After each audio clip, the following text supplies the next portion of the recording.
মাননীয় আদালত, বিচার শুরুর এই ঐতিহাসিক মুহূর্তে আমি শ্রদ্ধা ভরে স্মরণ করছি জুলাই বিপ্লবের সেই সব ভিকটিমদের যারা আর কোনোদিন তাদের পরিবারের কাছে ফিরে আসবে না। স্মরণ করছি তাদেরকেও যারা এই আন্দোলনের চোখ, হাত, পা কিংবা শরীরের অন্য কোনো অঙ্গ হারিয়েছেন। স্মরণ করছি সেই সব অকুতভয় মানুষদের যাদের অপরিসীম ত্যাগের কারণে এই রাষ্ট্র অন্ধকার সময় পেরিয়ে আলোকোজ্জ্বল ভবিষ্যতের স্বপ্ন দেখছে। এই আদালত এমন একটি সময়ের সাক্ষ্য বহন করছে যা ইতিহাসের এক অনন্য দলিল হয়ে থাকবে। আমরা চাই এই বিচার হোক নিরপেক্ষ, প্রমাণ নির্ভর এবং ন্যায় ভিত্তিক। আমরা চাই এই বিচার শুধু বাংলাদেশের সামাজিক জীবনে সৃষ্ট গভীর ক্ষত মুছে না দিক, বরং এটি হোক এক আত্মাভিমানী জাতির ঐতিহাসিক পুনর্জাগরণ। Much obliged, Your Lordship. This is the opening speech from the Chief Prosecutor. My Lord, we have submitted formal charge containing 135 pages, along with the other documents which contains 8,747 pages. এগুলোর মধ্যে ফর্মাল চার্জে আমরা মোট 5টি অভিযোগ এনেছি। সাক্ষীর সংখ্যা হচ্ছে 81 জন। তথ্যসূত্র মোট 5 খণ্ডে 2018 পৃষ্ঠা। জব্দ তালিকা এবং দালিলিক প্রমাণ মোট 8 খণ্ডে 4005 পৃষ্ঠা। শহীদদের তালিকা 10 খণ্ডে মোট 8747 পৃষ্ঠা, মোট 2724 পৃষ্ঠা। সর্বমোট ডকুমেন্টের পরিমাণ হচ্ছে 8747 পৃষ্ঠা। ইওর লর্ডশিপস, এখন আমি ফর্মাল চার্জ উপস্থাপনের জন্য, ফর্মাল চার্জ যেহেতু অনেক বড়, 2000 আপনি ফর্মাল চার্জে ইন্ডেক্স তৈরি করলে ভালো হয়। মালট, এখানে আমরা যদিও হেডিং দিয়েছি এবং সেটা হেডলাইন আছে ফ্রিকোয়েন্টলি দিলে অসুবিধা নাই। মালট, you can submit an index. মালট, we will do. মালট, formal চার্জের আমাদের এখানে আমাদের বিজ্ঞ প্রসিকিউটর বৃন্দ উপস্থিত আছেন। আমি ওনাদের নামগুলো একটু পড়ে দিচ্ছি। মালট, আমার সাথে আছেন বিজ্ঞ প্রসিকিউটর জনাব আব্দুস সোবহান তরফদার, বিজ্ঞ প্রসিকিউটর জনাব মিজানুল ইসলাম, বিজ্ঞ প্রসিকিউটর জনাব গাজী মনোয়ার হোসেন তামিম, বিজ্ঞ প্রসিকিউটর BM সুলতান মাহমুদ, বিজ্ঞ প্রসিকিউটর শহীদুল ইসলাম সর্দার, বিজ্ঞ প্রসিকিউটর ফারুক আহমদ, বিজ্ঞ প্রসিকিউটর আব্দুল্লাহ নোমান, বিজ্ঞ প্রসিকিউটর আব্দুস সাত্তার পালোয়ান, বিজ্ঞ প্রসিকিউটর মামুনুর রশিদ, বিজ্ঞ প্রসিকিউটর হাসানুল বান্না, বিজ্ঞ প্রসিকিউটর SM মইনুল করিম, বিজ্ঞ প্রসিকিউটর শাইখ মাহাদি, বিজ্ঞ প্রসিকিউটর তারেক আব্দুল্লাহ, বিজ্ঞ প্রসিকিউটর সাইমুম রেজা তালুকদার, বিজ্ঞ প্রসিকিউটর SM তাসমিরুল ইসলাম এবং বিজ্ঞ প্রসিকিউটর তানভীর হাসান জোহা। মালট, আজকের এই আদালতের ঐতিহাসিক ক্ষণে আমাদের তদন্ত সংস্থার যিনি সমন্বয়ক জনাব আনসারউদ্দিন খান পাঠান, সহ সমন্বয়ক জনাব শহীদুল্লাহ চৌধুরী সহ আমাদের তদন্ত সংস্থার তদন্তকারী কর্মকর্তারা যারা অক্লান্ত পরিশ্রম করে মামলাটাকে এই পর্যায়ে নিয়ে আসেন, তারাও উপস্থিত আছেন। মালট, ফর্মাল চার্জ 135 পৃষ্ঠার। আমরা সমস্ত কিছু এই আদালতে এই মুহূর্তে পুরোটা উপস্থাপন সম্ভব নয় বলে আমরা উল্লেখযোগ্য অংশ আপনাদের সামনে প্রেস করব। প্রথমে কিছু অংশ আমাদের বিজ্ঞ প্রসিকিউটর মিজানুল ইসলাম সাহেব, সামান্য কিছু অংশ, আর সামান্য কিছু অংশ জনাব আব্দুস সোবহান তরফদার সাহেব, এবং শেষ দিকে যে বেসিক চার্জের অংশটুকু সেগুলো আমি নিজে প্লেস করবো। এই yes madam, that will do. মানে শুরুতে প্রথম অংশটুকু উপস্থাপনের জন্য আমাদের মাননীয় প্রসিকিউটর মিজানুল ইসলাম সাহেবকে উপস্থাপন করার জন্য আদালতের অনুমতি প্রার্থনা করছি। মাসা কোশ্চেন।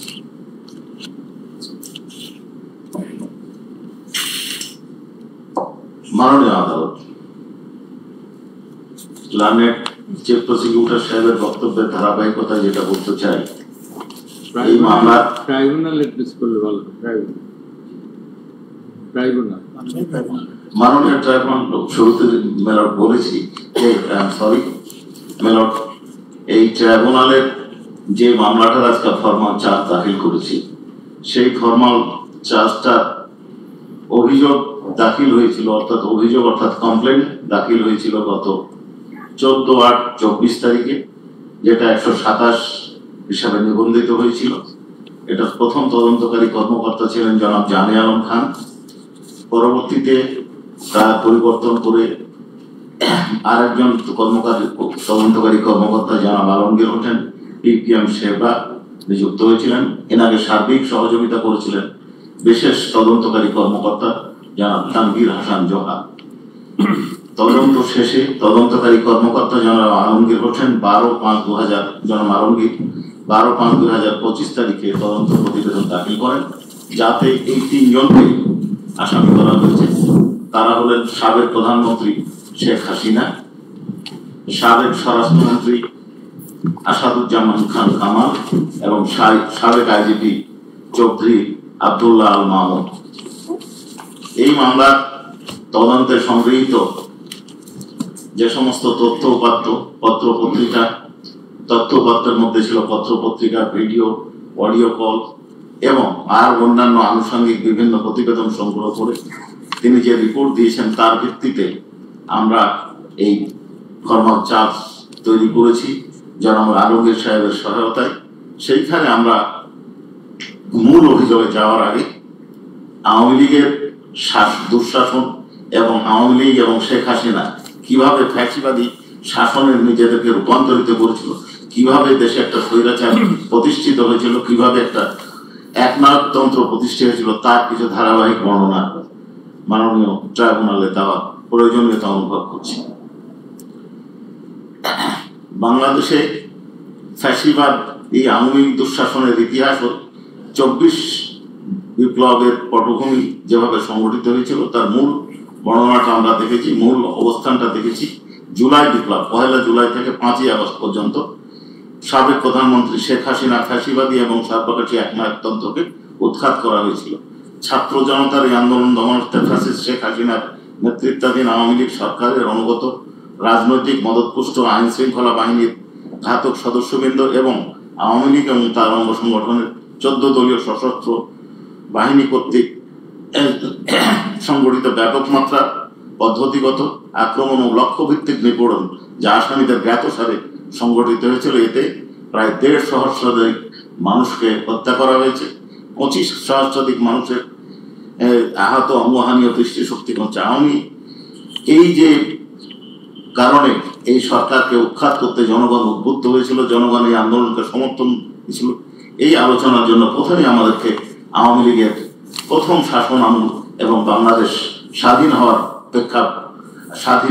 স্বাধীনতা যুদ্ধের প্রেক্ষাপটে কিছু আলোচনা দরকার।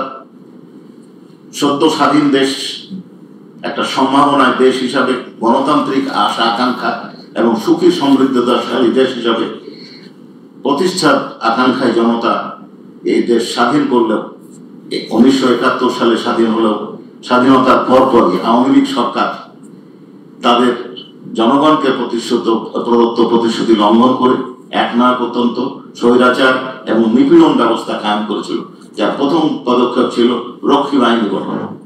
এই রক্ষী বাহিনী গঠনের মাধ্যমে দেশের মানুষকে অত্যাচার করা হয়েছিল, নিপীড়ন করা হয়েছিল, গুম করা হয়েছিল এবং শুধু তাই নয়, এই রক্ষী বাহিনীর কৃত অপরাধ যেন বিচারের আওতায় না আসে এই জন্য ওই আইনে একটা ধারা সংযোজন করা হয়েছিল যাতে তাদের কৃত যে কোনো কর্মকাণ্ডের জন্য তাদেরকে দায় মুক্তি দেওয়া হয়। এরপরে আমরা দ্বিতীয় বিষয় যেটা দেখতে চাই সেটা মাননীয় ট্রাইব্যুনালের সামনে উপস্থাপন করতে চাই, প্রথম সংসদীয় নির্বাচন। আমরা 2014 সালের ভোটারবিহীন নির্বাচন, 18 সালের নিশিরাতের নির্বাচন যা ওনাকে লাইলাতুল ইলেকশনও বলেন, তারপরে আমি এবং দাবির নির্বাচন বহু আলোচনা শুনেছি, কিন্তু এটা সূত্রপাত ঘটেছিল 1973 সালের প্রথম সংসদীয় নির্বাচনে। ওই সময় বিরোধী কণ্ঠস্বর তেমন ছিল না বললেই চলে। একমাত্র বিরোধী কণ্ঠস্বর মেজর জলিল সাহেব নির্বাচিত হবেন এবং এই নির্বাচনকে ঠেকানোর জন্য, নির্বাচনকে জনগণের রায়কে ভুলণ্ঠিত করার জন্য বরিশাল থেকে তার নির্বাচনী এলাকায় হেলিকপ্টার করে ব্যালট বাক্স ঢাকায় নিয়ে এসে তাকে পরাজিত করা হয়েছিল, পরাজিত দেখানো হয়েছিল। আমরা প্রত্যেকটা যে অভিযোগে এখানে আনয়ন করেছি, বর্ণনা দিয়েছি, তার তথ্যসূত্র আমরা বর্ণনা করেছি এবং ওই 5টা ভলিউমে আমরা দাখিল করেছি। এরপরে এই আওয়ামী লীগ শাসন আমলের আর একটা দিক হচ্ছে 1974 সালের ভয়াবহ দুর্ভিক্ষ। এই দুর্ভিক্ষে লক্ষ লক্ষ মানুষ নিহত হয়েছিলেন। একটি হিসাবে দেখা যায় গড়ে প্রতিদিন 15,000-এর বেশি লোক মারা যেত। গণতান্ত্রিক প্রক্রিয়ার কবর রচনা ও বাকশাল গঠন, স্বাধীনতা মুক্তি এবং বহুদলীয় গণতন্ত্রের স্বপ্ন নিয়ে যে মুক্তিযুদ্ধ সংগঠিত হয়েছিল সেই স্বপ্নকে ভুলণ্ঠিত করে 1975 সালের 25শে জানুয়ারি বাংলাদেশ সংবিধানে 4th সংশোধনী আনয়ন এবং বাংলাদেশ কৃষক শ্রমিক আওয়ামী লীগ অর্থাৎ বাকশাল নামক সংগঠন প্রতিষ্ঠার মাধ্যমে গণতান্ত্রিক প্রক্রিয়ার কবর রচনা করে বাংলাদেশে চূড়ান্তভাবে একটি একদলীয় শাসন ব্যবস্থা চালু করা হয়। বাকশাল গঠনের পর অন্যান্য সকল রাজনৈতিক দলের কার্যক্রম নিষিদ্ধ করা হয়, সংবাদপত্রের স্বাধীনতা সীমিত করা হয়, সমস্ত ক্ষমতা কেন্দ্রীভূত হয় এক ব্যক্তি অর্থাৎ শেখ মুজিবুর রহমানের হাতে। সাধারণ নির্বাচন বা উপনির্বাচনে কোনো প্রার্থী হওয়ার কোনো সুযোগ ছিল না, যদি না তিনি বাকশাল প্রধান শেখ মুজিবুর রহমান কর্তৃক মনোনীত হতেন।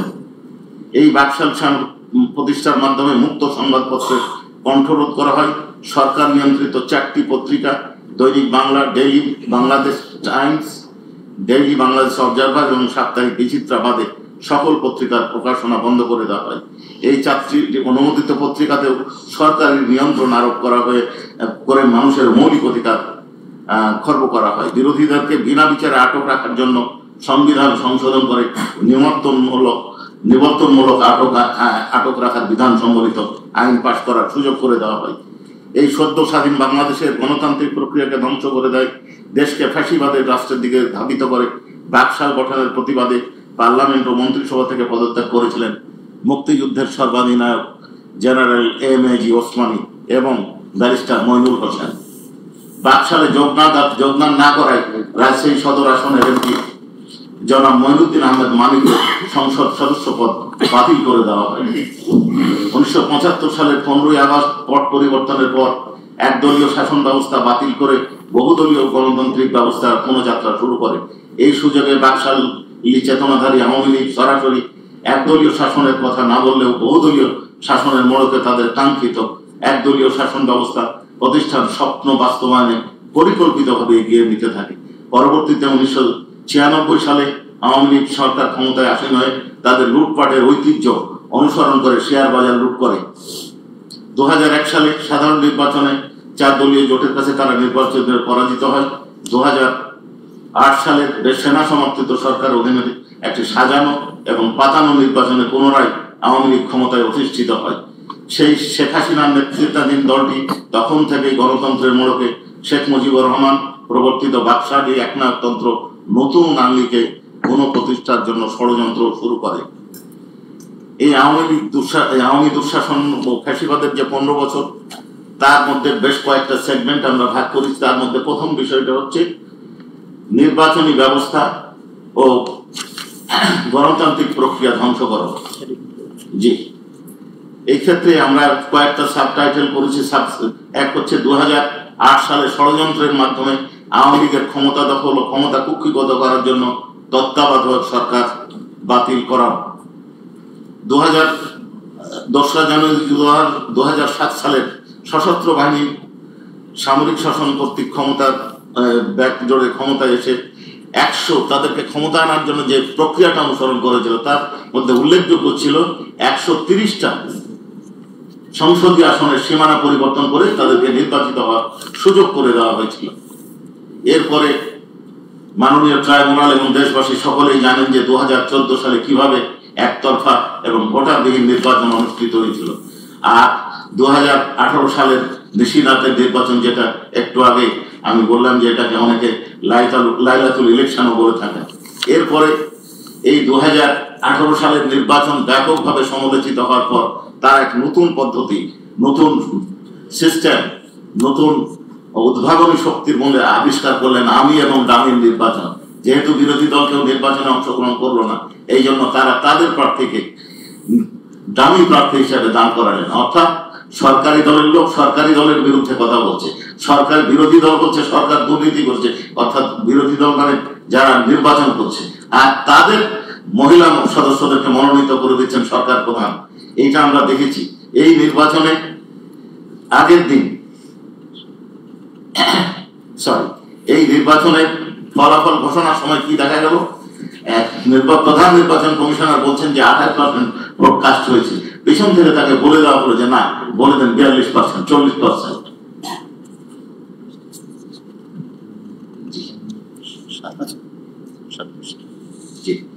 এরপরে স্থানীয় নির্বাচন সম্পর্কে মাননীয় ট্রাইব্যুনাল এবং দেশবাসী জানেন কিভাবে এটাকে ভুলণ্ঠিত করা হয়েছিল, মানুষের রায়কে কিভাবে একজন নির্বাচিত হওয়ার পরে তাকে বাদ দিয়ে আরেকজনকে ভোট গণনা না করে ঘোষণা করে দেওয়া হয়েছিল নির্বাচিত চেয়ারম্যান এবং মেম্বার হিসাবে।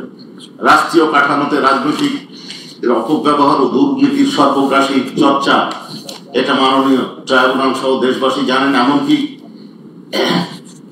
এই লক্ষ লক্ষ কোটি টাকা বিদেশে পাচার করা হয়েছে। কারো বাড়ি বিদেশে আছে, সর্বাধিক বাড়ি বাংলাদেশের একজন ব্যক্তির। আবার বেগমপাড়া গঠন করা হয়েছে, উন্নয়ন প্রকল্পের নামে দুর্নীতি করা হয়েছে। খরচ হচ্ছে 1000 কোটি টাকা, দেখানো হচ্ছে 5000 কোটি টাকা। দলীয় আনুগত্য বিবেচনায় বিচারপতিদের নিয়োগ, এই বিষয়টা আমি আর করতে চাচ্ছি না। দলীয় বিচারপতিদের মাধ্যমে বিরোধী দলমত নির্বাচনে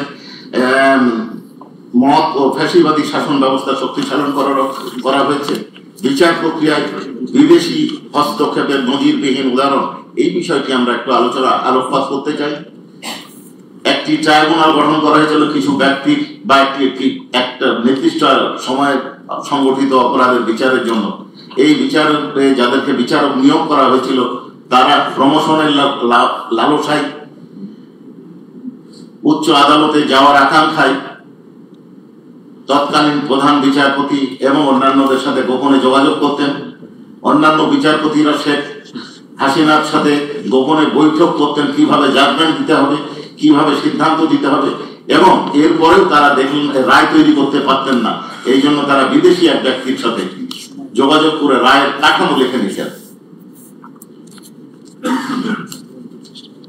বিচার বিভাগের উপর নিয়ন্ত্রণ আরোপ এবং প্রধান বিচারপতি অপসারণের জন্য যে সিস্টেমটা আমাদের দেশে গড়ে উঠেছিল 75 সালের 15ই আগস্টের পর থেকে, সেটাকে পরিবর্তন করে সুপ্রিম জুডিশিয়াল কাউন্সিল বাতিল করে সংসদের হাতে, অর্থাৎ আওয়ামী লীগ নিয়ন্ত্রিত সংসদের হাতে নিয়ে যাওয়া হয়েছিল। গুম ও বিচার বহির্ভূত হত্যাকাণ্ড, গুম এবং বিচার বহির্ভূত হত্যাকাণ্ড এটা নিত্য নৈমিত্তিক ঘটনা হয়ে দাঁড়িয়েছিল। এই সময় কেউ যদি সরকারের কোনো বিরোধিতা করতেন, কোন দল যদি বিরোধিতা করতেন, তাহলে সেই দলের নেতৃস্থানীয় ব্যক্তি বা তার সাথে সংশ্লিষ্ট ব্যক্তি বা তাদের সাথে যোগাযোগ যারা করতেন তাদেরকে নিয়ে যে গুম করে দেওয়া হতো, অনেকে খুন করে দেওয়া হতো। এবং এমন একটা ভয়ের সংস্কৃতি তৈরি করা হয়েছিল যাতে জনগণ যেন এদের অপকর্মের কোনো প্রতিবাদ না করে। পৃষ্ঠা 23। মিজানুল ইসলাম। যেটা বলছেন বিভাগের উপর নিয়ন্ত্রণ আরোপের প্রচেষ্টা এবং প্রধান বলেন না, আমরা বুঝতে পারি না ঠিক কি। সাবেক প্রধান বিচারপতি জনাব সুরেন্দ্র কুমার সিনহা আওয়ামী লীগ সরকারের আস্থাভাজন হিসাবে প্রধান বিচারপতির পদে অধিষ্ঠিত হন এবং মানবতা বিরোধী অপরাধের বিচারের নামে আপিল বিভাগের প্রহসনমূলক বিচার ও রায়ের মাধ্যমে সরকারের এজেন্ডা বাস্তবায়নে সংক্ষিপ্ত রায় প্রদান পূর্বক জামাত ও বিএনপি নেতাদের মৃত্যুদণ্ড কার্যকর করে। এখানে একটা উদাহরণ আমরা দিতে পারি, সেটা হচ্ছে আব্দুল কাদের মোল্লা সাহেবের জাজমেন্ট, রিভিউ জাজমেন্ট প্রকাশ করার আগে শর্ট অর্ডারে তার মৃত্যুদণ্ড কার্যকর করা হয়েছিল। কিন্তু শেখ হাসিনার সাথে বিচার বিভাগের নিয়ন্ত্রণ নিয়ে বিচারপতি এস.কে. সিনহা চেয়েছিলেন বিচার বিভাগের প্রধান হিসাবে বিচার বিভাগের একচ্ছত্র নিয়ন্ত্রণ তার হাতে থাকবে। বিরোধের প্রেক্ষিতে ফ্যাসিবাদী আওয়ামী লীগ সরকার তৎকালীন প্রধান বিচারপতি এস.কে. সিনহার উপর ক্ষুব্ধ হয়ে তাকে নজিরবিহীনভাবে গোয়েন্দা সংস্থা দিয়ে শারীরিক নির্যাতন ও ভয়ভীতি দেখিয়ে প্রথমে দেশত্যাগ ও পরে পদত্যাগ করতে বাধ্য করে। এটার তথ্যসূত্র আমরা এখানে পরিষ্কারভাবে উল্লেখ করেছি। এবং এরপরে পিলখানা ট্র্যাজেডি, ফ্যাসিবাদী শাসন প্রতিষ্ঠার ক্ষেত্রে ক্ষমতা গ্রহণের পরপরই আওয়ামী লীগ টার্গেট করে সেনাবাহিনীকে, পরের পৃষ্ঠা 10, 2009 সালের 25শে ফেব্রুয়ারি ঢাকার পিলখানায় অবস্থিত বিডিআর পরিবর্তিত নাম বিজেপি সদর দপ্তরে তথাকথিত বিদ্রোহ নামে সেনাবাহিনী 57 জন দেশপ্রেমিক চৌকো সেনা অফিসার 74 জনকে হত্যা করে। বিদ্রোহকালীন সময়ে অবরুদ্ধ কর্মকর্তাদের উদ্ধার করতে তৎকালীন আওয়ামী লীগ সরকার যথাযথ ব্যবস্থা গ্রহণ না করে হত্যাকাণ্ডকে ত্বরান্বিত করেছে। পরবর্তীতে জনগণের জোরালো দাবি সত্ত্বেও বিডিআর বিদ্রোহ প্রসঙ্গে একটা প্রহসনমূলক তদন্ত কার্যক্রম পরিচালনা করেছে। ষড়যন্ত্রের হোতাদেরকে বাদ দিয়ে কেবলমাত্র মাঠে থাকা সৈনিক ও জওয়ানদের বিচার কার্য পরিচালনা করেছে। 5ই আগস্ট বিপ্লবের পর এই রহস্য পুনরুদ্ধারের জন্য একটা কমিশন গঠন করা হয়েছে। এরপরে 20 পৃষ্ঠাতে শাপলা চত্বরের গণহত্যা 1-3-13।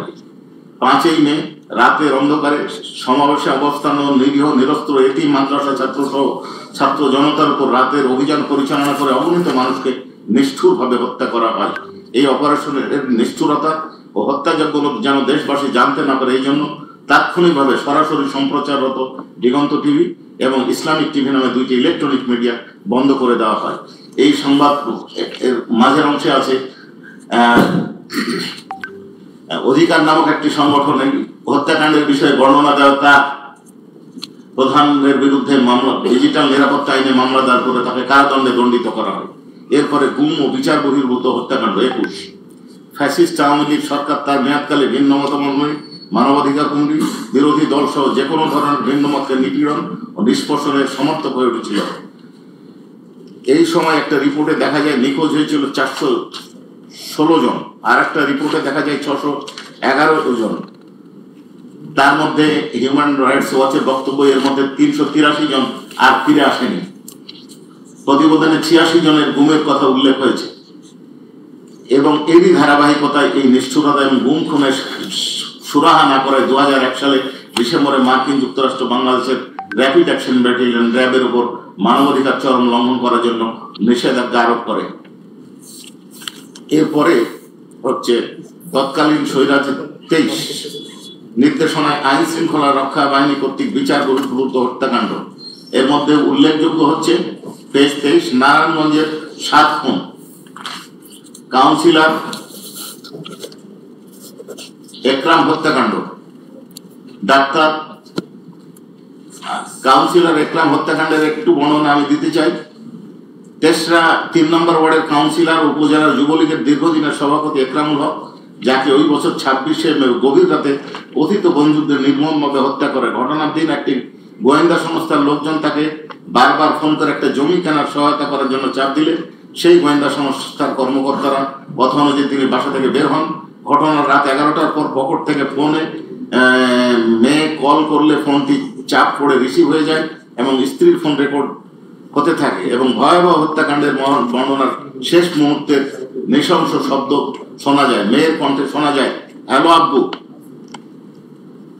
কাপা কাপা গলায় উত্তর আসে, জি আম্মু, আমি নীলা একটা স্থানের নাম যাচ্ছি। এইরকম কন্যা, এইরকম একরামের কন্যা ফোনের এক প্রান্ত থেকে প্রশ্ন করতে থাকে।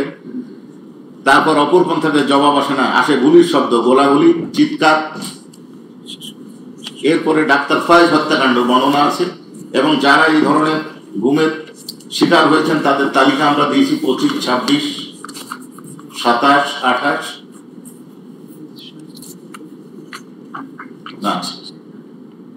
তারপরে আমরা 29-এ দিয়েছি পেজ আওয়ামী লীগের 15 বছরের দুঃশাসনের দেশ থেকে বাধ্য হওয়া ব্যক্তিদের তালিকা।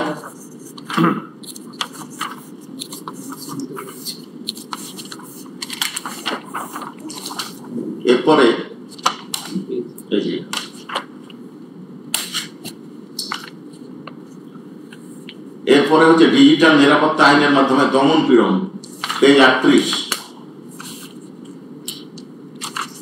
এই ডিজিটাল নিরাপত্তা আইনের মাধ্যমে নিপীড়িত উল্লেখযোগ্য ব্যক্তি সমেত তালিকা আমরা উল্লেখ করেছি।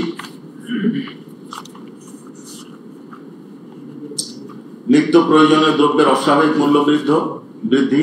এরপরে আমরা যেটা বলছি ঘৃণার রাজনীতি, এইটা মাননীয় ট্রাইব্যুনাল আমি একটু উপস্থাপন করতে চাচ্ছি। ঘৃণার রাজনীতি, রাজাকার ও মুক্তিযুদ্ধের চেতনা শব্দের অপব্যবহার।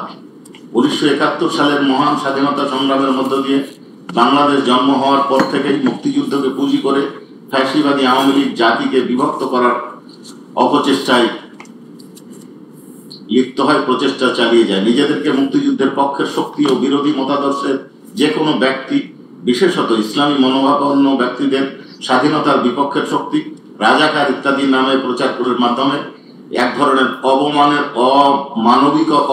অমানবিকরণ প্রক্রিয়া দীর্ঘদিন থেকে চলে আসছে। মুক্তিযুদ্ধের ইতিহাসের অপব্যাখ্যা করে শুধুমাত্র ফ্যাসিস্ট আওয়ামী লীগ সরকার ও রাজাকার নামে অবৈধ ডিভাইড অ্যান্ড রুল পলিসি চালু করে বৈষম্য, এই প্যারের শেষে একটা সেপারেট সেগমেন্ট, বৈষম্য বিরোধী আন্দোলন ও রাজাকার ট্যাগ, যে কোনো গণহত্যা বা মানবতা বিরোধী অপরাধ সংগঠনের পূর্বে অপরাধীর একটা সাংস্কৃতিক বা মনস্তাত্ত্বিক প্রস্তুতি গ্রহণ করে, যার অন্যতম প্রধান উপাদান হলো অপমানজনক ও অবমাননাকর ভাষার ব্যবহার।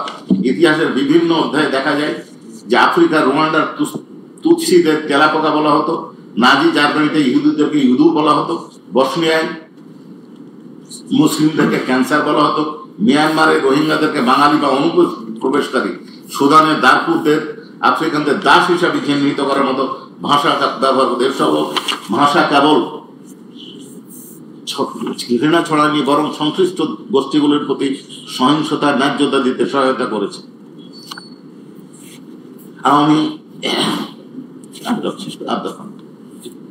আওয়ামী সরকার গণমাধ্যম নিয়ন্ত্রণের বিষয়টা আছে, আমাদের 43 পৃষ্ঠা আছে গণমাধ্যমের উপর আঘাত। আওয়ামী এরপরে না লাইন বাই লাইন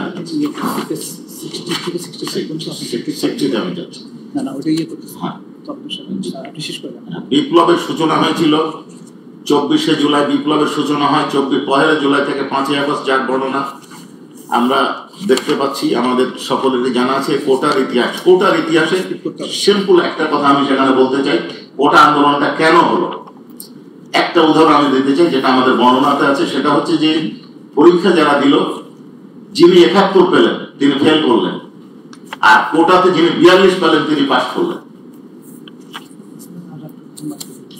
আর শেষ আমি যে দুটো বিষয় আনতে চাচ্ছি, এক হচ্ছে প্রাণঘাতী অস্ত্রের ব্যবহারের নির্দেশ। আমরা তৎকালীন প্রধানমন্ত্রী শেখ হাসিনা এবং ঢাকা দক্ষিণ city corporation mayor Fazle Noor Taposh এবং ঢাকা বিশ্ববিদ্যালয়ের ভাইস চ্যান্সেলর এবং শেখ হাসিনার মধ্যেকার 16 জুলাই এবং 18 জুলাই দুটো ফোন আলাপের অডিও দাখিল করেছি, ইনভেস্টিগেশন রিপোর্ট সময় সংগ্রহ করেছে। তাতে দেখা যায় উনি বলছেন যে এদের ইংল্যান্ডে গুলি করে মারা হয়েছে, ছাত্রদেরকে মেরে ফেলতে হবে, কোনো সমস্যা নাই, আর কি লেখাল উইপেন ব্যবহার করতে হবে। আরেকটা বিষয় কি বলছেন, সেটা হচ্ছে যে আমি বললাম ভাঙতে অমুক জিনিস, আগুন দিতে, ওরা যে সেতু ভবনে ভেঙে দিল, অর্থাৎ আগুন জ্বালার পরিকল্পনাটা তিনি তৈরি করেছিলেন। বাকিটা আমার লাইনের সিনিয়র আব্দুল সামাদ আপনি শার্টের উপর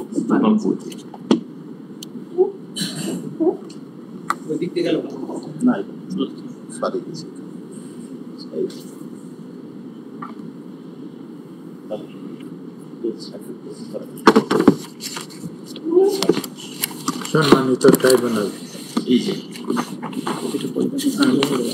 এই জুলাই বিপ্লবে সংঘটিত মানবাধিক বিরোধী অপরাধের ভিকটিমদের পরিচয়, পেজ 60।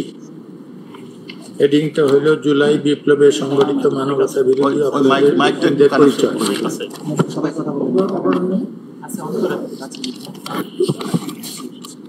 2024 সালে জুলাই আগস্টে ক্ষমতাসীন আওয়ামী লীগের সরকার কর্তৃক ছাত্র জনতার শান্তিপূর্ণ আন্দোলন দমন এবং রাজনৈতিক নিপীড়ন করার জন্য বৈষম্য বিরোধী ছাত্র আন্দোলনের অংশগ্রহণকারী নিরীহ নিরস্ত ছাত্র জনতা বিরোধী দলের নেতাকর্মী, বিশেষিত বিএনপি, জামাত, অন্যান্য দলের সদস্য ছাড়াও আন্দোলনে অংশগ্রহণকারী সকল শ্রেণী পেশা সাধারণ মানুষকে লক্ষ্যবস্তু হিসেবে নির্ধারণ করা হয়, যারা এই সময়কালে পরিচালিত সকল প্রকার আক্রমণ, নির্যাতন, নিপীড়ন, গণগ্রেপ্তার, মামলাবাজি, ভয়ভীতি ও সহিংসতার মুখে পড়েন।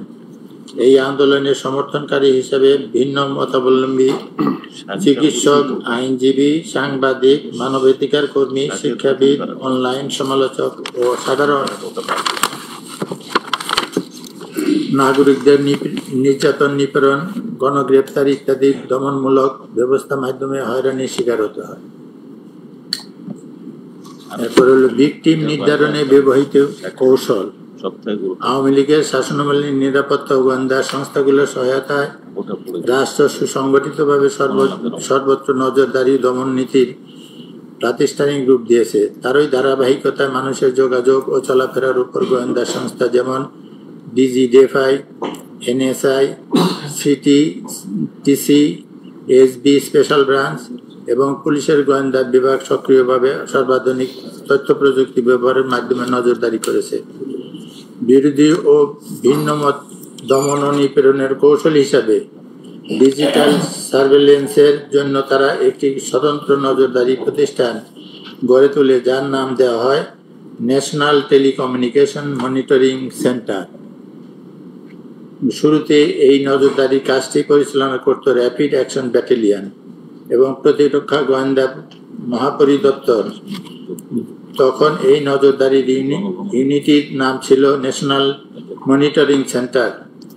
বাহ্যিক আবরণে এই প্রতিষ্ঠানটির কাজ অপরাধী শনাক্তকরণের বৈধ নজরদারির লক্ষ্য পরিচালিত বলে বলা হলেও আড়ালে এই প্রতিষ্ঠানের মাধ্যমে বিরোধী নেতাকর্মীর এবং ভিন্ন মত পোষণকারী কিংবা সরকারের অবৈধ কর্মকাণ্ডের জন্য হুমকি হয়ে ওঠা ব্যক্তিবর্গকে নজরদারি, অপহরণ ও গুম করার কাজে ব্যবহৃত হয়ে থাকে। বিশেষত জুলাই আগস্ট গণবিপ্লবে এই আন্দোলনকারীদের চিহ্নিত করা এবং এর আলোকে দমন পীড়নের লক্ষ্যে নজরদারি করতে ড্রোন, ফোনে আড়ি পাতা এবং লোকেশন ট্র্যাকিং ইত্যাদি প্রযুক্তি ব্যবহার হয়েছে। এর পাশাপাশি আন্দোলনরত শিক্ষার্থী চিহ্নিত করতে আওয়ামী লীগ এবং অঙ্গ সংগঠনসমূহ যেমন ছাত্রলীগ, যুবলীগ তাদের মাঠ পর্যায়ে এক সশস্ত্র ক্যাডার বাহিনীকে ব্যবহার করেছে। এ সকল তথ্যের আলোকে আইন প্রয়োগকারী সংস্থাগুলো বিশেষ করে পুলিশ ও র্যাব প্রতিবাদ দমন, গ্রেপ্তার এবং বিক্ষোভ দমন করতে বল প্রয়োগ মাধ্যমে নিপীড়ন চালিয়েছে। যারা সরাসরি নির্দেশ দিয়েছিল তৎকালীন ফ্যাসিস্ট প্রধানমন্ত্রী শেখ হাসিনা এবং তা কার্যকর করেছে তৎকালীন সেতুমন্ত্রী ও আওয়ামী লীগ সাধারণ সম্পাদক ওবায়দুল কাদের, স্বরাষ্ট্রমন্ত্রী আসাদুজ্জামান খান কামাল, তৎকালীন আইজিবি চৌধুরী আবদুল্লাহ আল মামুন সহ অন্যান্য রাজনৈতিক নেতৃবৃন্দ, প্রশাসনিক কর্মকর্তা ও তাদের অধীনস্থরা এবং আইন শৃঙ্খলা বাহিনী। জুলাই বিপ্লবের সংগঠিত মানবতা বিরোধী অপরাধে জড়িত পক্ষসমূহ 2009 সালের ক্ষমতায় আরোহণের পর থেকে 2024 সালের 5 আগস্ট পর্যন্ত অভিযুক্ত শেখ হাসিনা নেতৃত্বাধীন বাংলাদেশ আওয়ামী লীগ এবং বিভিন্ন অঙ্গ সংগঠন বিশেষ করে বাংলাদেশ ছাত্রলীগ, আওয়ামী যুবলীগ ইত্যাদি বিভিন্ন সময় নির্যাতন, সহিংসতা ও মানবাধিকার লঙ্ঘনের ঘটনায় জড়িত থাকার অভিযোগে সমালোচিত হয়েছে। বিশেষ করে জুলাই বিপ্লবের সময় আওয়ামী লীগ এবং অঙ্গ সংগঠনসমূহ দলীয়ভাবে সিদ্ধান্ত গ্রহণের মাধ্যমে নৃশংসভাবে আন্দোলনকারীদের দমন করার জন্য অবৈধ অস্ত্রশস্ত্র সহকারে সন্ত্রাসী কর্মকাণ্ড পরিচালনা করে। নিচে এই সময়কালের কিছু উল্লেখযোগ্য ঘটনা তুলে ধরা হল। বাংলাদেশ আওয়ামী লীগ দেশের প্রাচীনতম রাজনৈতিক দলগুলোর অন্যতম। 1949 সালে প্রতিষ্ঠিত এই দলটি বাংলাদেশের স্বাধীনতা সংগ্রামে মুখ্য ভূমিকা রাখলেও পরবর্তীতে 1972 সালে বাংলাদেশের শাসনভার গ্রহণ করে স্বৈরাচার একদলীয় দুঃশাসন নির্মম দৃষ্টান্ত স্থাপন করে। এই দলটি 2009 সালে প্রশ্নবিদ্ধ এক নির্বাচনে জিতে ক্ষমতায় এসে অবৈধ অনৈতিক পদ্ধতিতে 2024 সালের 5 আগস্ট পর্যন্ত ক্ষমতায় থাকাকালে জনগণের উপর ব্যাপক মাত্রায় দমন নিপীড়নের জন্য অভিযুক্ত হয়। তবে নিজেদের যাবতীয় সন্ত্রাস, দুর্নীতি ও অপরাধমূলক কর্মকাণ্ডের বৈধতা দিতে আওয়ামী লীগ সামনে নিয়ে আসে মুক্তিযুদ্ধে দলটির অবদান এবং মুক্তিযুদ্ধের চেতনা নামক এক বায়বীয় ধারণা, যা কেবলমাত্র আওয়ামী লীগ ও তার সমর্থকদেরকে স্বাধীনতার অতন্দ্র প্রহরী ও ধারক বাহক হিসাবে প্রতিষ্ঠা করায় এবং আওয়ামী চিন্তাধারার বাহিরে সকল দল ও মতকে স্বাধীনতা বিরোধী নাম দিয়ে খারিজ করে দেওয়ার অপচেষ্টা করে। আওয়ামী লীগ বিরোধী দলে থাকাকালীন সময়ে দেশব্যাপী তাণ্ডব চালায়। বিশেষ করে 2006 সালে 28 অক্টোবর আওয়ামী লীগের দলীয় সিদ্ধান্তে লগি বৈঠা ও অস্ত্র ব্যবহারের মাধ্যমে সাপের মতো পিটিয়ে মানুষ হত্যার মতো নারকীয় কর্মকাণ্ড পরিচালনা করে। যা টেলিভিশনে সরাসরি সম্প্রচারের মাধ্যমে সারা পৃথিবী অবলোকন করে। এরপর ক্ষমতায় এসে বিডিআর হত্যাকাণ্ড, শাপলা চত্বর ম্যাসাকার, বিএনপি ও জামাতের বিক্ষোভ দমনের নামে শতাধিক মানুষ হত্যা, দেশব্যাপী গুম, ধর্ষণ, খুন ও সহ রাষ্ট্রীয় মদতে এবং অনাচারের রাজত্ব কায়েম করে, যেখানে দল হিসেবে আওয়ামী লীগের প্রায় সকল পর্যায়ের নেতাকর্মী সরাসরি অংশগ্রহণ করে এবং এর ফলে তাদের কোনো ধরনের জবাবদিহি দেওয়া হয়নি। পেজ 64 এ যান, আইন শৃঙ্খলা।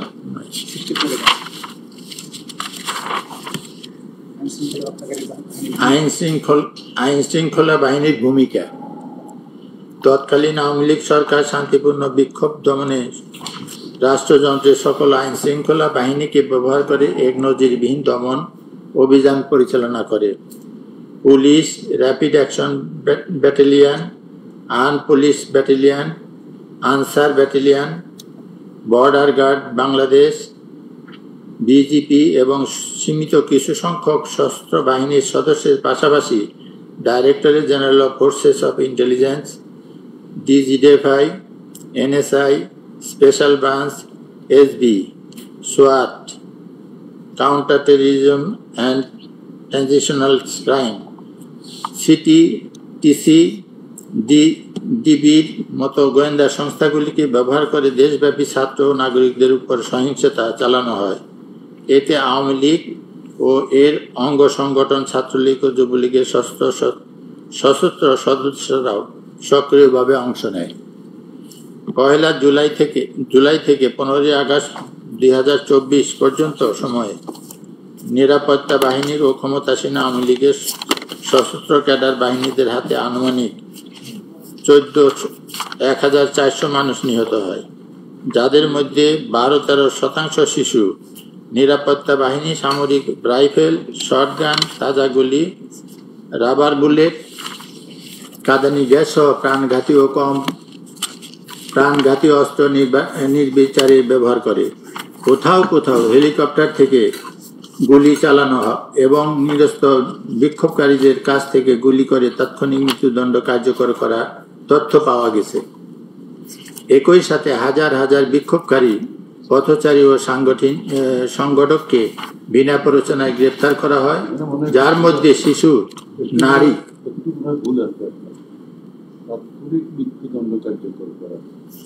কার্যকর করার তথ্য পাওয়া গেছে। দণ্ড না, মৃত্যু কার্যকর।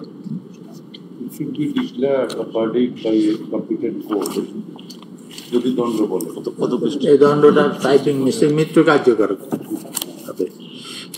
তথ্য পাওয়া গেছে। মৃত্যু কার্যকর করার তথ্য পাওয়া গেছে। মৃত্যু। একই সাথে হাজার হাজার বিক্ষোভকারী, পথচারী ও সংগঠককে বিনা প্ররোচনায় গ্রেপ্তার করা হয়, যার মধ্যে শিশু, নারী ও চিকিৎসা কর্মী অন্তর্ভুক্ত। শুধু 17 থেকে 29 জুলাইয়ের মধ্যে 10,000-এর বেশি গ্রেপ্তারের তথ্য পাওয়া যায়। আটক ব্যক্তিদের উপর নির্যাতন ও যৌন সহিংসতার অভিযোগ পাওয়া গেছে এবং ছাত্র নেতাদের বলপূর্বক গুম করার ঘটনায় ডিজিএফআই ও ডিবির জড়িত থাকার প্রমাণ পাওয়া গেছে। এছাড়া আহত বিক্ষোভকারীদের চিকিৎসা সেবায় বাধা দিতে হাসপাতাল থেকে জোরপূর্বক গ্রেপ্তার, চিকিৎসকদের হুমকি এবং সিসিটিভি ফুটেজ জব্দের মাধ্যমে চিকিৎসার কার্যক্রম প্রতিহত করা হয়। নারী আন্দোলনকারীদের বিরুদ্ধে নির্যাতন, ধর্ষণের হুমকি এবং সামাজিকভাবে হেয় করার উদ্দেশ্যে নিপীড়নের নির্দেশও পাওয়া গেছে।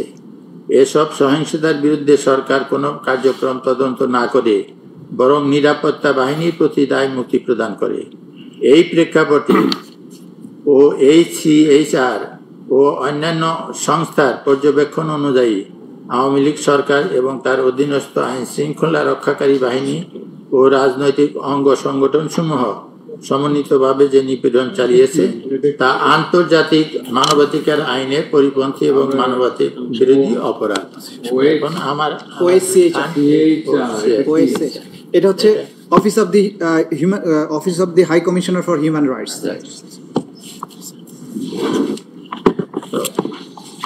এরপরে আমার লালের টাইম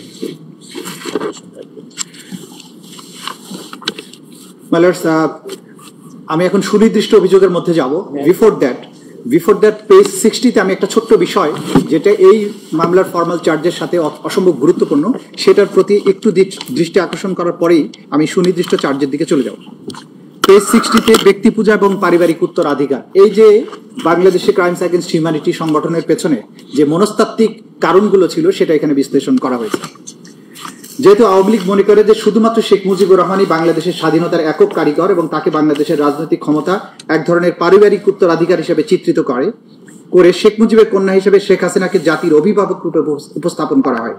শেখ হাসিনা পরিবারের বিভিন্ন সদস্যদের নামে বাংলাদেশের বিভিন্ন স্থাপনার নামকরণ করা হয়। শেখ পরিবারের নিরাপত্তার জন্য বিশেষ আইন, শেখ পরিবারের বিভিন্ন ব্যক্তিগত ঘটনাকে জাতীয় দিবস হিসেবে উদযাপন, যে কোনো মাধ্যমে শেখ পরিবারের জন্য অবমাননাকার বিবেচিত হতে পারে এমন বক্তব্য বা লেখা নিষিদ্ধকরণ এবং শাস্তি প্রদান ইত্যাদির মাধ্যমে বাংলাদেশের গণতান্ত্রিক শাসন ব্যবস্থার চরম অবমাননা করে এক ধরনের ব্যক্তি তথা পরিবার কেন্দ্রিক স্বৈর শাসন প্রতিষ্ঠার অপচেষ্টা করা হয়। এমনকি সংবিধান সংশোধন করে শেখ মুজিবুর রহমানের এবং প্রধানমন্ত্রী হিসেবে তার নিজের ছবি সরকারি সহ সকল প্রতিষ্ঠানে প্রদর্শনপূর্বক ঝুলিয়ে রাখতে বাধ্য করা হয়। সারা দেশে হাজার হাজার কোটি টাকা রাষ্ট্রীয় কোষাগার হতে অপব্যয় করে শেখ মুজিবুর রহমানের মুরাল, মূর্তি এবং প্রতিকৃতি তৈরি করা হয়।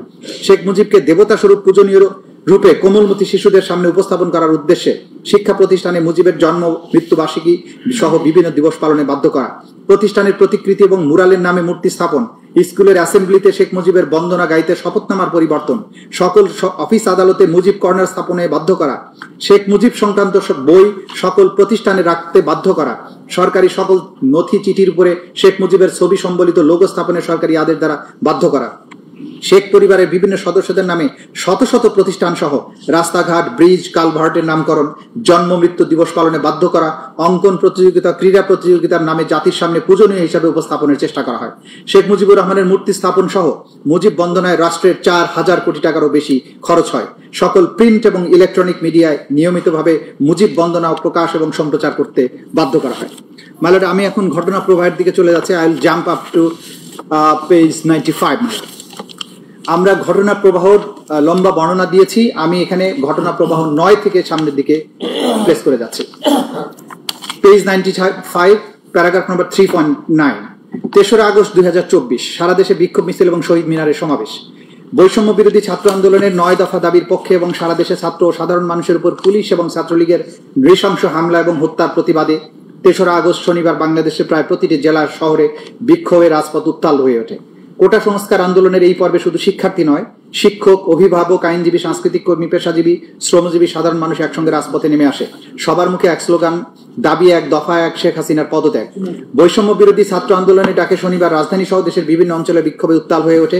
বিক্ষোভ মিছিলে যোগ দেন শিক্ষক, শিক্ষার্থী, সাংস্কৃতিক কর্মী, সাহিত্যিক থেকে শুরু করে সর্বস্তরের মানুষ।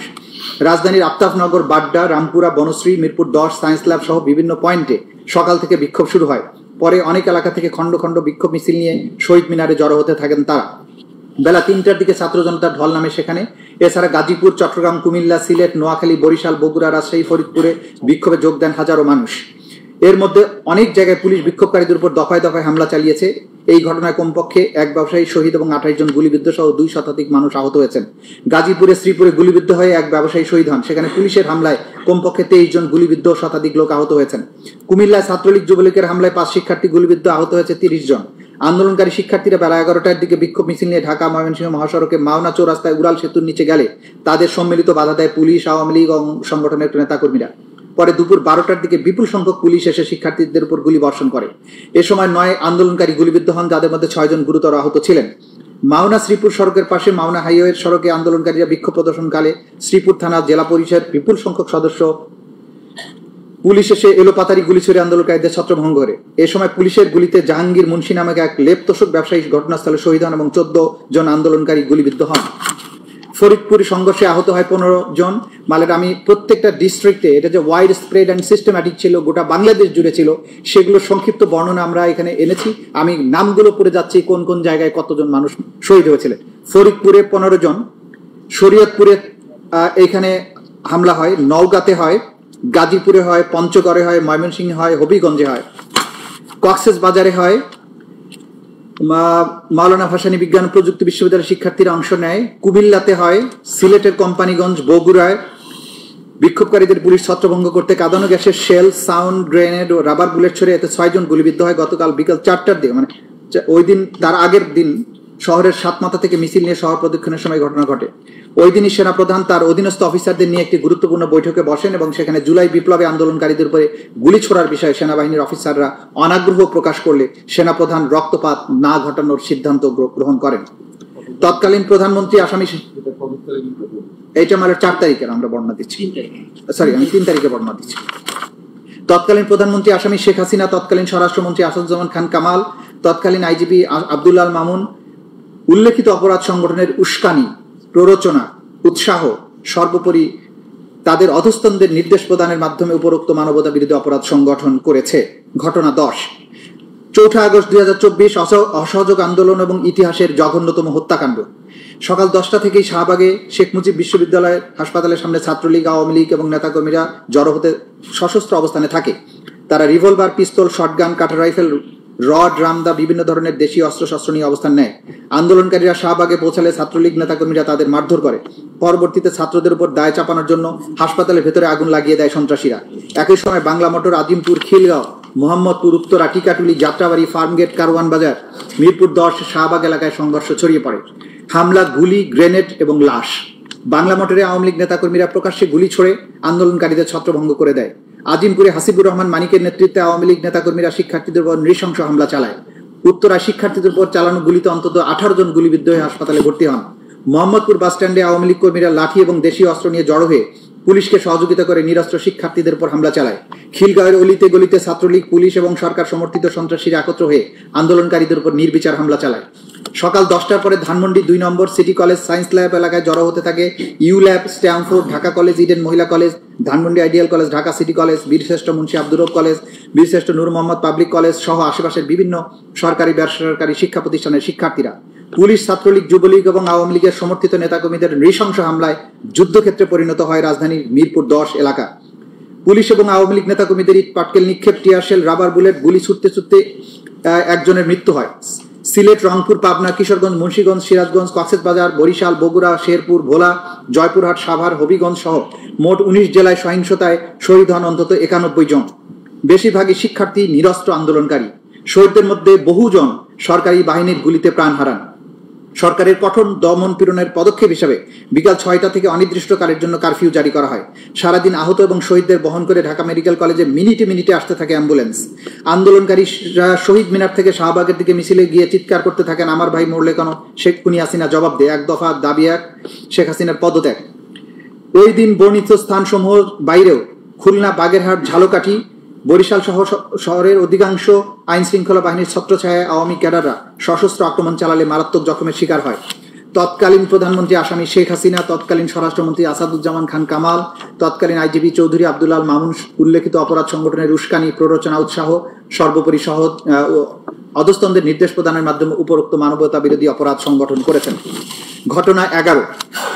5 আগস্ট 2024, মার্চ টু ঢাকা।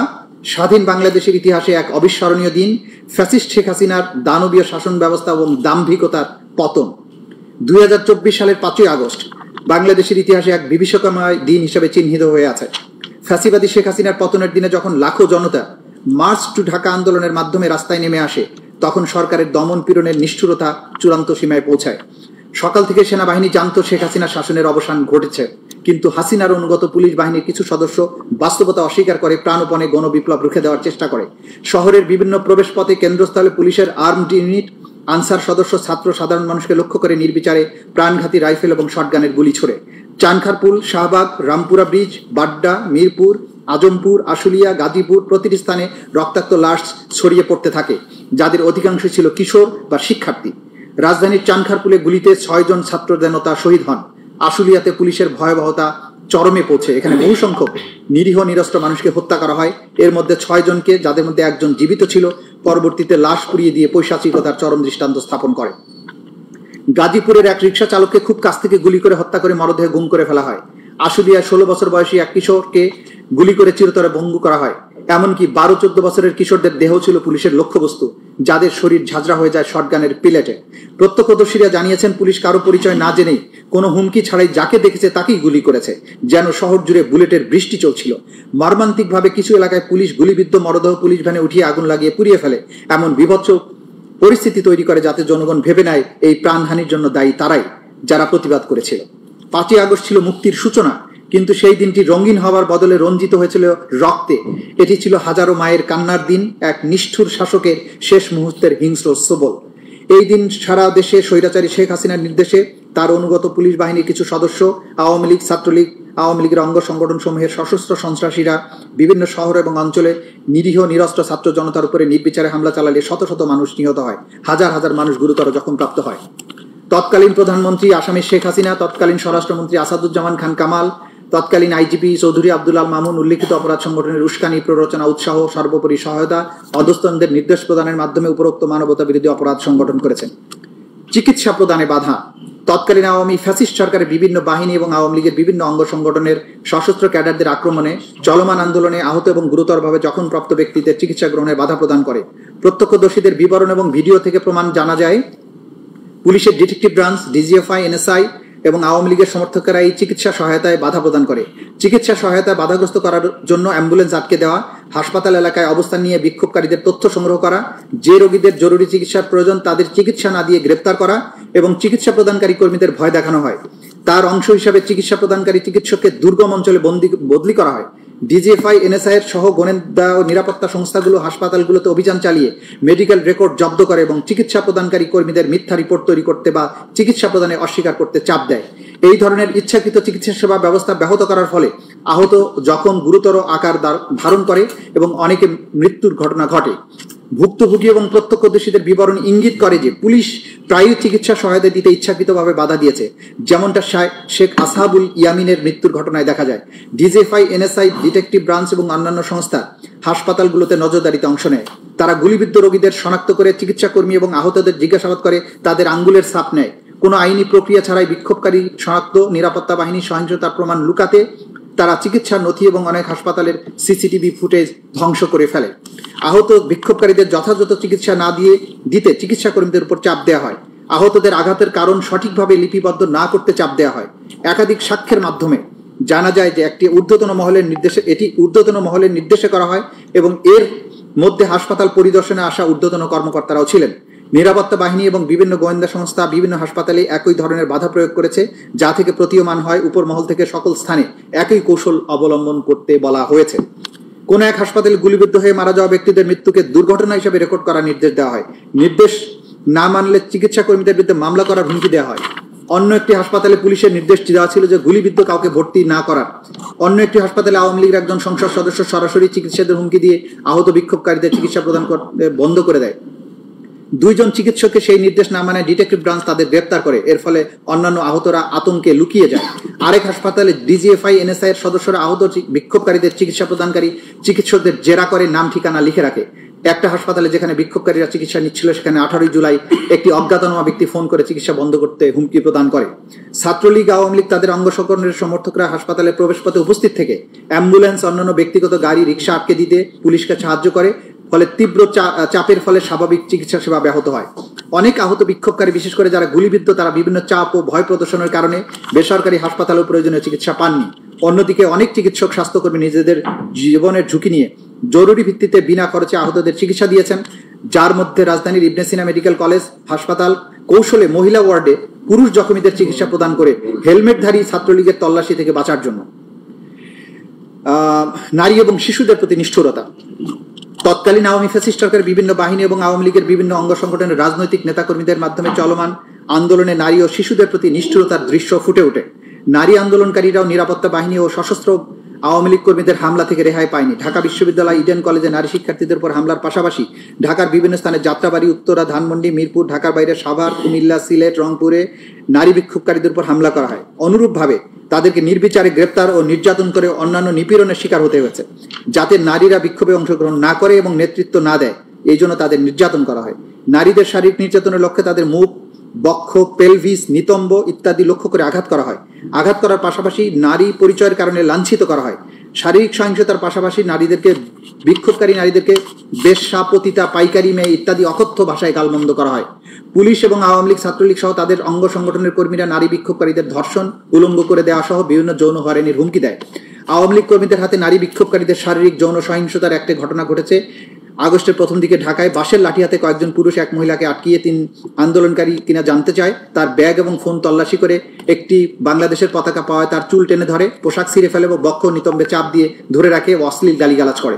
আরেক ঘটনায় দুই ছাত্রলীগ কর্মী একজন নারী বিক্ষোভকারীকে তার পরিবারের অন্যান্য নারী সদস্যদের ধর্ষণের হুমকি দেয়, তাকে শারীরিকভাবে লাঞ্ছিত করে, বক্ষ গোপনাঙ্গে হাত দেয়, অশ্লীল মন্তব্য করে। পরবর্তী সেই ভুক্তভোগী নারীকে আবারও ফোন করে ধর্ষণের হুমকি দেওয়া হয়। প্রত্যক্ষদর্শীদের থেকে জানা যায় যে কুমিল্লা ছাত্রলীগের কর্মীরা বেশ কয়েকজন নারী বিক্ষোভকারীকে আক্রমণ করেছিল, যাদের মধ্যে দুজন শিক্ষার্থী ছিল। তাদের প্রথমে আটক করা হয়, পরে শারীরিক নিগ্রহের পর পুলিশে হস্তান্তর করা হয়। এই আন্দোলনে বিপুল সংখ্যক শিশু কিশোর সক্রিয়ভাবে অংশগ্রহণ করে, যাদের মধ্যে উচ্চ বিদ্যালয়, কলেজ, ধর্মীয় মাদ্রাসার শিক্ষার্থী, অল্প বয়সী শ্রমিকও ছিল। আবার কেউ কেউ কৌতূহলবশত রাস্তায় বিক্ষোভ পর্যবেক্ষণ করছিল। অপরদিকে আন্দোলন দমনে আওয়ামী লীগ ক্যাডারদের সাথে অর্থনৈতিকভাবে অসচ্ছল পরিবার থেকে আসা সদস্যদেরও দেখা গেছে, যাদেরকে আওয়ামী লীগ অর্থ দিয়ে ভাড়া করে আন্দোলনকারীদের বিরুদ্ধে ব্যবহার করেছিল। আওয়ামী লীগ এই শিশুদের সহিংসতায় জড়াতে অর্থায়ন করেছে। ঢাকার আজিমপুর, বাড্ডা, ধানমন্ডি, ফার্মগেট, যাত্রাবাড়ি, মিরপুর, মোহাম্মদপুর, রামপুরা এলাকার বাইরে গাজীপুর, নারায়ণগঞ্জ, রংপুর, সিলেট অঞ্চলের শিশুদের শহীদ এবং গুরুতরভাবে আহত হওয়ার ঘটনা ঘটেছে। উল্লেখিত ঘটনা ছাড়াও নিরাপত্তা বাহিনী নির্বিচার রাইফেল এবং শটগানের প্রাণঘাতী গুলি ব্যবহার করে শিশু বিক্ষোভকারীদের হত্যা করেছে। উদাহরণস্বরূপ মোহাম্মদপুরে শান্তিপূর্ণ বিক্ষোভকারী জনতার উপর নির্বিচারে গুলি চালায়। এতে 17 বছরের বয়সী এক নিরস্ত্র শিক্ষার্থী মাথায় গুলিবিদ্ধ হয়ে 19 জুলাই শহীদ হয়। 18 জুলাই ধানমন্ডিতে আরেক 12 বছর বয়সী শিশু পুলিশের গুলিবর্ষণে প্রায় 200-র মতো ধাতব পেলেট শরীরে বিদ্ধ হয়ে আভ্যন্তরীণ রক্তক্ষরণে মারা যায়। আরো অনেক শিশু আজীবনের জন্য পঙ্গুত্ব বরণ করেছে। অনেক শিশু গুরুতর আহত হয়েছে। আওয়ামী লীগের সমর্থকদের গুলিতে 16 বছর বয়সী এক কিশোরের পায়ে গুলি লাগায় শেষ পর্যন্ত তার পা কেটে ফেলতে হয়। পুলিশের নির্বিচার গুলিতে ধাতব পেলেটের আঘাতে 17 বছরের কিশোরের উভয় চোখ অন্ধ হয়ে যায়। সবগুলো ঘটনা OSCHR এর প্রতিবেদন থেকে পাওয়া গেছে। শহীদদের মধ্যে খুবই অল্প বয়সী শিশু ছিল, যারা বাবা মায়ের সঙ্গে বিক্ষোভ মিছিলে গিয়েছিল বা ঘটনাস্থলের আশেপাশে দাঁড়িয়েছিল। নারায়ণগঞ্জে 6 বছর বয়সী একটি মেয়ে বাড়ির ছাদের উপর দাঁড়িয়ে বিক্ষোভ দেখার সময় মাথায় গুলিবিদ্ধ হয়ে শহীদ হয়। শিশুদের যেনতেন গ্রেপ্তার করে বিভিন্ন থানা, ডিটেকটিভ ব্রাঞ্চের কার্যালয় কিংবা কারাগারে প্রাপ্তবয়স্কদের সঙ্গে একই কক্ষে আটকে রাখা হতো। সেখানে তাদের নির্যাতন এবং অপদস্থ করা হতো। স্বীকারোক্তি আদায়ের লক্ষ্যে তাদের জবরদস্তিও করা হতো। তাছাড়া বেশ কয়েকজন কিশোর ছেলেকে আটক করে পুলিশ সদর দপ্তরের counter terrorism and transnational crime CTTC শাখায় প্রাপ্তবয়স্কদের সাথে একই কক্ষে আটকে রাখা হতো। রংপুরে 16 বছর বয়সী এক কিশোরকে বিনা বিচারে 13 দিন আটক রাখা হয়েছিল। ওই কিশোর সহ আরো অনেককে গ্রেপ্তার করা হয়েছিল আবু সাইদের হত্যার ঘটনার মোড় ঘুরিয়ে দেওয়ার জন্য। 17 বছর বয়সী এক কিশোরকে পুলিশ কর্মকর্তা হত্যার দায় স্বীকার করানোর জন্য যাত্রাবাড়ি থানায় 2 দিন ধরে পুলিশ হেফাজতে নির্যাতন করেছিল।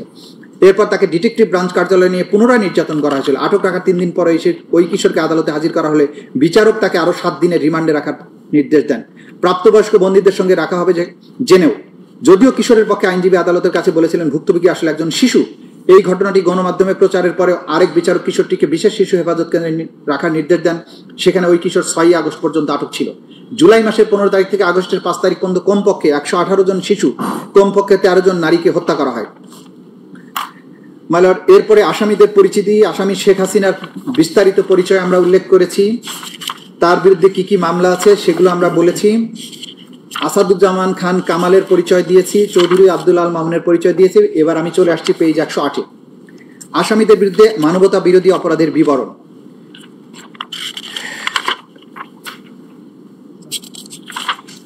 মাই লর্ড, এইটা মোরলেস এটা এসে গেছে। আমি 110 থেকে আসছি। 110-এ অপরাধ সংগঠনে আসামিদের যৌথ দায় এবং ঊর্ধ্বতন অবস্থান, জয়েন্ট ক্রিমিনাল এন্টারপ্রাইজ এবং কমান্ড রেসপন্সিবিলিটি। বাংলাদেশের তৎকালীন প্রধানমন্ত্রী তথা নির্বাহী বিভাগের প্রধান, বাংলাদেশ আওয়ামী লীগের সভাপতি এবং 14 দলীয় জোট প্রধান হিসেবে আসামি শেখ হাসিনা ছিলেন সকল ক্ষমতা এবং কর্তৃত্বের সর্বোচ্চ কেন্দ্রবিন্দু। একজন ফ্যাসিস্ট শাসক হিসেবে সকল গুরুত্বপূর্ণ সিদ্ধান্ত তিনি এককভাবে গ্রহণ করতেন। তার সকল রাজনৈতিক এবং প্রশাসনিক সিদ্ধান্ত বাস্তবায়ন এবং সমর্থনের মাধ্যমে অধীনস্থরা তাকে সন্তুষ্ট করে তার কৃপা দৃষ্টি লাভ করার জন্য সর্বদা সচেষ্ট থাকত। জুলাই বিপ্লবে সংগঠিত সকল মানবতা বিরোধী অপরাধের প্রধান এবং একমাত্র কারণ ছিল যে কোনো মূল্যে শেখ হাসিনাকে ক্ষমতায় টিকিয়ে রাখা। সেদিক দিকে বিবেচনা করলে জুলাই বিপ্লবে সংগঠিত সকল অপরাধের নিউক্লিয়াস ছিলেন শেখ হাসিনা। তার অধীনস্থ অন্যান্য অপরাধীরা বিশ্বাস করত যে শেখ হাসিনা ক্ষমতায় টিকে থাকলে তারাও টিকে থাকবে এবং সকল অপরাধ করা সত্ত্বেও তারা নিরাপদে থাকবে এবং আনুগত্যের জন্য পুরস্কৃত হবে। শেখ হাসিনা ছিলেন সকল অপরাধীর প্রাণভোমরা। তৎকালীন স্বরাষ্ট্রমন্ত্রী, আওয়ামী লীগের নেতা এবং অন্যতম নীতি নির্ধারক কুখ্যাত গ্যাং অফ ফোরের অন্যতম সদস্য ছিলেন আসামি আসাদুজ্জামান খান কামাল। জুলাই বিপ্লব চলাকালে আন্দোলন দমনে শেখ হাসিনা নেওয়া সকল পদক্ষেপ বাস্তবায়নের সিদ্ধান্ত হতো আসামি আসাদুজ্জামান খান কামালের নেতৃত্বাধীন কোর কমিটির বৈঠকে, যা তার ধানমন্ডির বাসায় অনুষ্ঠিত হতো।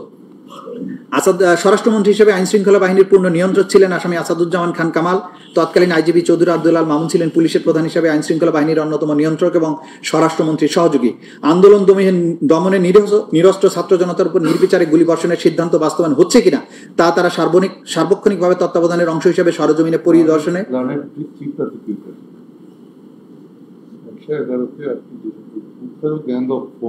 জি গ্যাং অফ ফোর এটা খুব পরিচিত একটা শব্দ ছিল। 4 জন ব্যক্তিকে নিয়ে একটা বিশেষ কমিটি ছিল। সেই কমিটি বসে, কমিটির সদস্য ছিলেন আসাদুজ্জামান খান কামাল, সালমান এফ রহমান, ওবায়দুল কাদের এবং আনিসুল হক। তারা বসে সরকারের ক্যাবিনেটের বাইরে মিনি ক্যাবিনেট হয়ে কোথায় আক্রমণ হবে, কাকে মারা হবে, কাকে ধরা হবে, এই প্ল্যানগুলো করতো। এই জন্য এদেরকে গ্যাং অফ ফোর বলা। আচ্ছা আচ্ছা আন্দোলন দমনে নিরীহ ছাত্র জনতার উপর নির্বিচারে গুলিবর্ষণের সিদ্ধান্ত বাস্তবায়ন হচ্ছে কিনা তা সার্বক্ষণিক তত্ত্বাবধানের অংশ হিসেবে সরজমিনে পরিদর্শন এবং পর্যবেক্ষণ করতেন।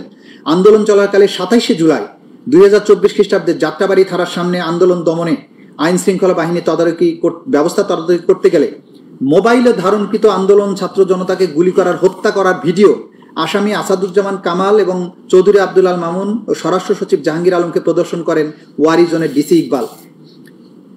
এবং মাইলট সেটা বিখ্যাত সেই কথা যে যেখানে ভিডিও, হত্যা করার ভিডিও দেখিয়ে বলা হচ্ছিল, স্যার গুলি করি, মরে একটাই যায়, বাকিটি যায় না স্যার, এটাই স্যার আতঙ্কের বিষয়। এটা ছিল সেই ভিডিও। প্রধানমন্ত্রী হিসেবে আসামি শেখ হাসিনা ওয়ারিতে প্রধানমন্ত্রী হিসেবে আসামি শেখ হাসিনা, স্বরাষ্ট্রমন্ত্রী হিসেবে আসাদুজ্জামান খান কামাল এবং আইজিপি হিসেবে চৌধুরী আব্দুল মামুন ঊর্ধ্বতন অবস্থানে থেকে যৌথ নির্দেশনায় জয়েন্ট ক্রিমিনাল এন্টারপ্রাইজ এবং কমান্ড রেসপন্সিবিলিটির মাধ্যমে তাদের অধীনস্থ নিয়ন্ত্রণাধীন সশস্ত্র আওয়ামী ক্যাডার, আইন শৃঙ্খলা বাহিনীর সদস্যদের মাধ্যমে দেশব্যাপী প্রাণঘাতী অস্ত্র ব্যবহার করে নিরস্ত্র ছাত্র জনতার উপর গুলি চালিয়ে 1.5 সহস্রাধিক মানুষকে নৃশংসভাবে হত্যা করে। তদন্তপ্রাপ্ত ঘটনা এবং প্রমাণাদির আলোকে ইন্টারন্যাশনাল ক্রাইমস ট্রাইব্যুনালস অ্যাক্ট 1973-এর 3-এর 2 ধারার অধীনে সংঘটিত অপরাধসমূহ আসামি শেখ হাসিনা, আসাদুজ্জামান কামাল, আসামি চৌধুরী আব্দুল মামুনের বিরুদ্ধে উল্লেখিত আইনের 4-এর 2, 4-এর 3 ধারায় ঊর্ধ্বতন অবস্থান এবং আইনগত দায় সুস্পষ্টভাবে প্রতীয়মান হয়। তদন্তে গৃহীত ব্যবস্থা মাইলট আমি স্কেপ করে যাচ্ছি, এখানে লম্বা ব্যবস্থা আমরা কখন কি কি করেছি সেগুলো বলেছি। আমি চলে আসছি পেজ 114-তে।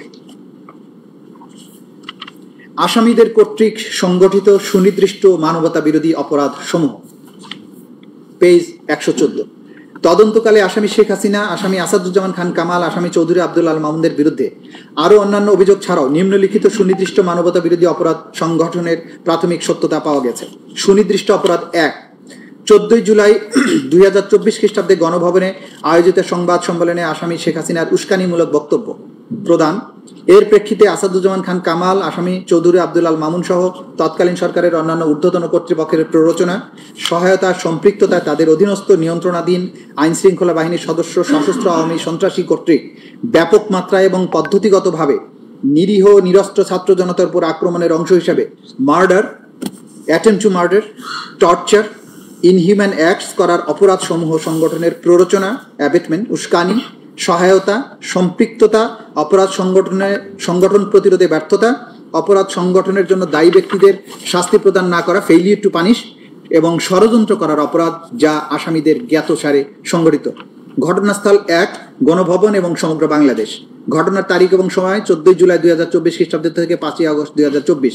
অপরাধের ধরন হত্যা, মার্ডার, হত্যা চেষ্টা, অ্যাটেম্পট টু মার্ডার, নির্যাতন, টর্চার, অন্যান্য অমানবিক আচরণ, ইনহিউম্যান অ্যাক্টস করার অপরাধসমূহ সংগঠনের প্ররোচনা, অ্যাবেটমেন্ট, উস্কানি, ইনসাইটমেন্ট, সহায়তা, ফ্যাসিলিটেট, সম্পৃক্ততা, কমপ্লিসিটি, অপরাধ সংগঠন এবং প্রতিরোধে ব্যর্থতা, ফেইলিউর টু প্রিভেন্ট, ষড়যন্ত্র, কনস্পিরেসি মাধ্যমে the international crimes tribunals act 1973 এর 32AGH 414243 ধারার মানবতা বিরোধী অপরাধ সংগঠন, যা এই আইনের 20-এর 2 এবং 20-এর A ধারায় শাস্তিযোগ্য। আসামিদের নাম শেখ হাসিনা, আসাদুজ্জামান খান কামাল, চৌধুরী আব্দুল আল মামুন। অভিযোগের বিবরণ: 2024 সালে সরকারি চাকরিতে কোটা প্রদার যৌক্তিক সংস্কারের দাবিতে আন্দোলন চলাকালে 14 জুলাই 2024 তারিখ গণভবনে তৎকালীন প্রধানমন্ত্রী, আওয়ামী লীগ সভাপতি, 14 দলীয় জোট প্রধান আসামি শেখ হাসিনা সংবাদ সম্মেলনের আয়োজন করেন। উক্ত সংবাদ সম্মেলনে তিনি শিক্ষার্থীদের যৌক্তিক কোটা সংস্কার দাবি প্রসঙ্গে অবজ্ঞাসূচক এবং হিংসাত্মক বক্তব্য প্রদান করেন। বিশেষত আন্দোলন দমনের উদ্দেশ্যে তিনি সাধারণ শিক্ষার্থীদের রাজাকারের বাচ্চা, রাজাকারের নাতিপুতি বলে গালি দেওয়ার মাধ্যমে প্রকারান্তরে নিরীহ নিরস্ত্র আন্দোলনকারী ছাত্র জনতাকে রাজাকার হিসাবে আখ্যায়িত করে তাদের নির্মূলের প্ররোচনা দেন। শেখ হাসিনার উপরোক্ত উস্কানিমূলক ও হিংসাত্মক বক্তব্যের প্রেক্ষিতে ছাত্রলীগের সশস্ত্র সন্ত্রাসীরা ঢাকা বিশ্ববিদ্যালয় এলাকায় শান্তিপূর্ণ আন্দোলনকারী শিক্ষার্থীদের উপরে হামলা চালায়। সেই সময় আসামি আসাদুজ্জামান খান কামাল, চৌধুরী আব্দুল আল মামুনের অধীনস্থ নিয়ন্ত্রণাধীন আইন শৃঙ্খলা রক্ষাকারী বাহিনী সশস্ত্র ছাত্রলীগের সন্ত্রাসীদের বিরুদ্ধে কোনো ব্যবস্থা গ্রহণ না করে তাদেরকে উপরোক্ত অপরাধ সংগঠনে সহায়তা করে। পরবর্তীতে আওয়ামী লীগের সাধারণ সম্পাদক ওবায়দুল কাদের সহ তৎকালীন সরকারের বিভিন্ন মন্ত্রী, এমপি ও আওয়ামী লীগ 14 দলীয় জোটের বিভিন্ন পর্যায়ের নেতৃবৃন্দ শেখ হাসিনার উপরোক্ত উস্কানিমূলক বক্তব্যে উদ্বুদ্ধ হয়ে সশস্ত্র সন্ত্রাসীদের মাধ্যমে সারা দেশে শান্তিপূর্ণ আন্দোলনকারী ছাত্র জনতার উপর হামলা চালায়। শেখ হাসিনার উপরোক্ত উস্কানিমূলক বক্তব্যের প্রেক্ষিতে তৎকালীন সরকারের স্বরাষ্ট্রমন্ত্রী আসাদুজ্জামান খান কামাল, তৎকালীন আইজিপি চৌধুরী আব্দুল আল মামুন তাদের অধীনস্থ আইন শৃঙ্খলা বাহিনীর সদস্যদের নিরীহ নিরস্ত্র আন্দোলনকারীদের উপর সশস্ত্র আক্রমণ চালানোর নির্দেশনা প্রদান করেন। এই সকল সশস্ত্র আক্রমণের ধারাবাহিকতায় 5ই আগস্ট 2024 পর্যন্ত সারা দেশে 1.5 সহস্রাধিক মানুষকে হত্যা করা হয়, 25 সহস্রাধিক মানুষকে গুরুতর জখম করা হয়। এই আক্রমণে অনেকে স্থায়ীভাবে অঙ্গহানি এবং অন্ধত্ব বরণ করা সহ চিরতরে পঙ্গু হয়ে যায়।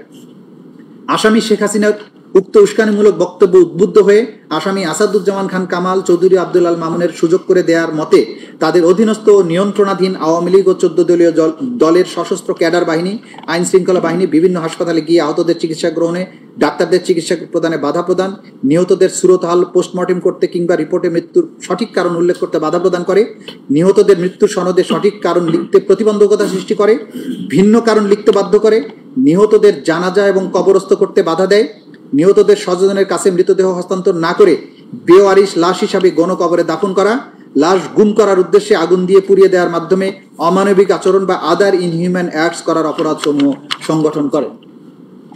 মানে আদার ইনহিউম্যান অ্যাক্টস বলছে যে এই লাশ পুড়িয়ে দেওয়া, জানাজা করতে না দেয়া, দাফন করতে না দেয়া, এগুলো আদার ইনহিউম্যান অ্যাক্টস যেগুলো আন্তর্জাতিক আইনে সংজ্ঞায়িত, রোম স্ট্যাটিউটে সংজ্ঞায়িত, সেগুলো তারা সংগঠন করেছে। না, কোনো নেক্সাসের প্রবলেম নাই, এটা অ্যাবসলিউটলি নেক্সাস আছে এবং এই নির্দেশগুলো আমরা প্রমাণ করি। এগুলো তো সাক্ষাতে যাবো, আমরা চার্জ যেটা নিয়ে আসছি সেটা একটু দেখেন শুধু। বাংলাদেশের তৎকালীন প্রধানমন্ত্রী তথা নির্বাহী বিভাগের সর্বোচ্চ স্থান থেকে রাজনৈতিকভাবে বাংলাদেশ আওয়ামী লীগ এবং তার অঙ্গ সংগঠনসমূহের দলীয় প্রধান এবং 14 দলীয় জোটের প্রধান হিসাবে সুপিরিয়র স্ট্যাটাস থেকে আসামি শেখ হাসিনার উক্ত উস্কানিমূলক বক্তব্য, ষড়যন্ত্রমূলক পরিকল্পনা ও নির্দেশনায় তার অধীনস্থ ও নিয়ন্ত্রণাধীন রাজনৈতিক ক্যাডার বাহিনী, তৎকালীন স্বরাষ্ট্রমন্ত্রী আসাদুজ্জামান খান কামাল, কোর কমিটি এবং গ্যাং অফ 4 সদস্য, পুলিশ প্রধান তৎকালীন আইজিপি চৌধুরী আব্দুল আল মামুন তাদের অধীনস্থ নিয়ন্ত্রণাধীন আইন শৃঙ্খলা রক্ষাকারী বাহিনীর মাধ্যমে ঢাকা শহর থেকে শুরু হয়ে ব্যাপক মাত্রায় ওয়াইড স্প্রেড এবং পদ্ধতিগতভাবে সিস্টেম্যাটিক সমগ্র দেশব্যাপী আন্দোলনরত নিরীহ নিরস্ত্র ছাত্র জনতার উপর হত্যার চেষ্টা, নির্যাতন এবং অমানবিক আচরণ সহ মানবতা বিরোধী অপরাধ পরিচালিত হয়। উল্লেখিত আক্রমণ সহ অপরাধ আসামিদের জ্ঞাতসারে পরিচালিত হয়। এহেনে কাজের মাধ্যমে আসামিগণ হত্যার প্রচেষ্টা, নির্যাতন, অমানবিক আচরণ করার অপরাধসমূহ সংগঠনের প্ররোচনা, সহায়তা, ফ্যাসিলিটেট, অপরাধ সংগঠনের প্রতিরোধে ব্যর্থতা, ষড়যন্ত্রের মাধ্যমে the international crimes tribunal act 1973-এর 3-2AGH 4-1-2-3 ধারার মানবতা বিরোধী অপরাধ সংগঠন করে, যা এই আইনের 20-2 এবং 20-A ধারায় শাস্তিযোগ্য। সুনির্দিষ্ট অপরাধ 2, আসামি শেখ হাসিনা কর্তৃক ছাত্র জনতার উপর হেলিকপ্টার, ড্রোন এবং প্রাণঘাতী অস্ত্র বা লিথাল ওয়েপন ব্যবহারের মাধ্যমে আন্দোলনকারীদের হত্যা ও নির্মূলের নির্দেশ তৎকালীন স্বরাষ্ট্রমন্ত্রী আসাদুজ্জামান খান কামাল, তৎকালীন আইজিপি চৌধুরী আব্দুল আল মামুন কর্তৃক আসামি শেখ হাসিনার উক্ত নির্দেশ বাস্তবায়নে তাদের নিয়ন্ত্রণাধীন এবং অধীনস্থ আইন শৃঙ্খলা বাহিনীর সদস্যদের নির্দেশনা দিয়ে কার্যকর করার মাধ্যমে অপরাধ সংগঠনের নির্দেশ, অর্ডার, সহায়তা, ফ্যাসিলিটেট, সম্পৃক্ততা, কমপ্লিসিটি এবং ষড়যন্ত্র, কনস্পিরেসির মাধ্যমে মানবতা বিরোধী অপরাধ সংগঠন করেছে, যা তাদের জ্ঞাতসারে কার্যকর করা হয়েছে। ঘটনাস্থল গণভবন এবং ঢাকা বিশ্ববিদ্যালয় ভিসির বাসভবন এবং সমগ্র বাংলাদেশ। এটা তার অর্ডারের চার্জ। এটা অপরাধের ধরন murder, attempt to murder, confinement, torture, abduction, other inhuman act. এইগুলো করার জন্য তারা যা করেছেন সেগুলো হচ্ছে অর্ডার, ফ্যাসিলিটেট, কমপ্লিসিটি, কনস্পিরেসি, যেগুলো ইন্টারন্যাশনাল ক্রাইমস ট্রাইব্যুনাল অ্যাক্ট 1973 এর 32A GH 414243 ধারার মানবতা বিরোধী অপরাধ, যা একই আইনের 20 সাবসেকশন 220 সাবসেকশন A ধারায় শাস্তিযোগ্য। আসামিদের নাম শেখ হাসিনা, আসাদুজ্জামান খান কামাল, চৌধুরী আব্দুল আল মামুন। অভিযোগের বিবরণ: 2024 সালের 14 জুলাই রাতে তৎকালীন প্রধানমন্ত্রী, আওয়ামী লীগ সভাপতি, 14 জুলাই জোট প্রধান শেখ হাসিনা, ঢাকা বিশ্ববিদ্যালয়ের তৎকালীন ভাইস চ্যান্সেলর SM মাকসুদ কামালের মধ্যে অনুষ্ঠিত এক ফোন আলাপায় দেখা যায় আসামি শেখ হাসিনা ক্ষমতার শীর্ষে থেকে রাষ্ট্রের প্রধান নির্বাহী পদে থেকে কোটা সংস্কারের দাবিতে দেশব্যাপী চলমান বৈষম্য বিরোধী শান্তিপূর্ণ শেখ হাসিনা আন্দোলনরত পুনরায় রাজাকার বলে তাদের ফাঁসি দেওয়া, ঢাকা বিশ্ববিদ্যালয় এলাকায় গুলি করে শান্তিপূর্ণ আন্দোলনকারীদের শিক্ষার্থীদের উপর হামলা চালায়। সেই সময় টেলিফোনিক কনভারসেশন আসাদুজ্জামান খান কামাল, চৌধুরী আব্দুল আল অধীনস্থ নিয়ন্ত্রণাধীন শৃঙ্খলা রক্ষী আওয়ামী লীগ সভাপতি 2024 সালের 18 জুলাই তৎকালীন প্রধানমন্ত্রী SM মাকসুদ কামালের মধ্যে অনুষ্ঠিত এক ফোন আলাপে দেখা যায় আসামি শেখ হাসিনা ক্ষমতার শীর্ষে থেকে রাষ্ট্রের প্রধান নির্বাহী সিটি কর্পোরেশনের তৎকালীন মেয়রের দাবিতে দেশব্যাপী চলমান শেখ ফজলুল তাপসের মধ্যে অনুষ্ঠিত আরেকটি ফোন আলাপ থেকে দেখা যায় আসামি শেখ হাসিনা ক্ষমতার শীর্ষে থেকে রাষ্ট্রের প্রধান নির্বাহী ঢাকা বিশ্ববিদ্যালয়ে করে শান্তিপূর্ণ আন্দোলনকারী কোটা প্রদান সংস্কারের দাবিতে দেশব্যাপী চলমান আসামি শীর্ষে থেকে রাষ্ট্রের প্রধান নির্বাহী সিটি কর্পোরেশনের তৎকালীন মেয়রের দাবিতে দেশব্যাপী চলমান শেখ ফজলুল তাপসের আরেকটি ফোন আলাপ থেকে দেখা যায় আসামি শেখ হাসিনা রাষ্ট্রের প্রধান নির্বাহী ঢাকা বিশ্ববিদ্যালয়ে করে এছাড়াও তিনি ড্রোন ব্যবহার সংস্কারের দাবিতে আন্দোলনকারীদের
ঢাকা মহানগরে গুলিবর্ষণ করা হয় 95,313 রাউন্ড। আসামি শেখ হাসিনার ফোন আলাপের থেকে আরো জানা যায় তার ষড়যন্ত্রমূলক পরিকল্পনায় দলীয় সশস্ত্র ক্যাডার বাহিনীর মাধ্যমে সেতু ভবন, বিটিবি ভবন, মেট্রো রেল স্টেশন সহ রাষ্ট্রীয় গুরুত্বপূর্ণ কিছু স্থাপনা কি পয়েন্ট ইনস্টলেশন অগ্নিসংযোগের মাধ্যমে পুড়িয়ে দিয়ে আন্দোলনকে ভিন্ন খাতে প্রবাহিত করার জন্য আন্দোলনরত ছাত্র জনতার উপর দায় চাপিয়ে দেওয়ার মাধ্যমে অন্যান্য অমানবিক আচরণ বা আদার ইনহিউম্যান অ্যাক্ট সংগঠন করেন। বাংলাদেশের তৎকালীন প্রধানমন্ত্রী তথা নির্বাহী বিভাগের সর্বোচ্চ স্থান থেকে রাজনৈতিকভাবে বাংলাদেশ আওয়ামী লীগ এবং তার অঙ্গ সংগঠন সমূহের দলীয় প্রধান, 14 দলীয় জোটের প্রধান হিসেবে ঊর্ধ্বতন অবস্থান বা সুপিরিয়র স্ট্যাটাসে থেকে শেখ হাসিনার ষড়যন্ত্রমূলক পরিকল্পনা ও সরাসরি নির্দেশনায় তৎকালীন স্বরাষ্ট্রমন্ত্রী আসাদুজ্জামান খান কামাল, পুলিশের আইজিপি চৌধুরী আব্দুল আল মামুন তাদের অধীনস্থ নিয়ন্ত্রণাধীন আইন শৃঙ্খলা বাহিনীর মাধ্যমে ঢাকা শহর থেকে শুরু হয়ে ব্যাপক মাত্রায় ওয়াইড স্প্রেড এবং পদ্ধতিগতভাবে সিস্টেম্যাটিক সমগ্র বাংলাদেশ ব্যাপী আন্দোলনরত নিরীহ নিরস্ত্র ছাত্র জনতার উপর প্রাণঘাতী অস্ত্র, লিথাল ওয়েপন, হেলিকপ্টার, ড্রোন ব্যবহারের মাধ্যমে মার্ডার, অ্যাটেম্পট টু মার্ডার, নির্যাতন, অমানবিক আচরণ সহ মানবতা বিরোধী অপরাধ পরিচালনা করে উল্লেখিত আক্রমণ ও অন্যান্য অপরাধ আসামিদের জ্ঞাতসারে পরিচালিত হয়।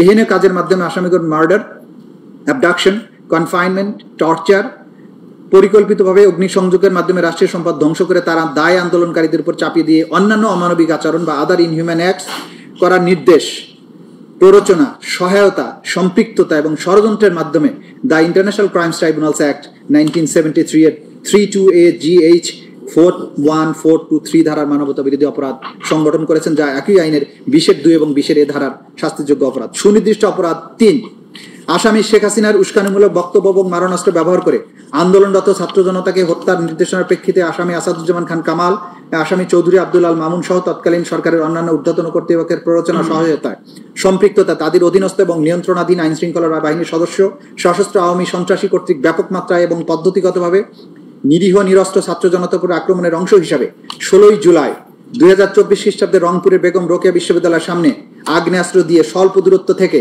সরাসরি নিরীহ নিরস্ত্র আন্দোলনকারী ছাত্র আবু সাইদের বুক লক্ষ্য করে বিনা উস্কানিতে একাধিকবার গুলি চালিয়ে নির্মমভাবে হত্যা করার মাধ্যমে উল্লেখিত আসামিদের জ্ঞাতসারে এবং তাদের কর্তৃক অপরাধ সংগঠনের নির্দেশ, প্ররোচনা, উস্কানি, সহায়তা, সম্পৃক্ততা এবং ষড়যন্ত্রের মাধ্যমে এবং অন্যান্য অমানবিক আচরণের মাধ্যমে মানবতা বিরোধী অপরাধ সংগঠন। ঘটনাস্থল গণভবন থেকে নির্দেশে যেন গণভবন আর বেগম রোকেয়া বিশ্ববিদ্যালয় রংপুর 1 নম্বর গেটের সামনে ঢাকা রংপুর মহাসড়কের রোড ডিভাইডারের পশ্চিম পাশে আশপাশে এলাকা। ঘটনার তারিখ 14 জুলাই 2024 থেকে 16 জুলাই 2024 তারিখ। অপরাধের ধরন মার্ডার, মৃত্যুর প্রকৃত কারণ গোপন করার উদ্দেশ্যে সুরতহাল রিপোর্টে মিথ্যা তথ্য সংযোজন করা। মালিয়ার এখানে আমি অ্যাড করতে চাই, এই পোস্টমর্টেম রিপোর্ট 4 বার তারা পরিবর্তন করতে বাধ্য করেছিল ডাক্তারকে।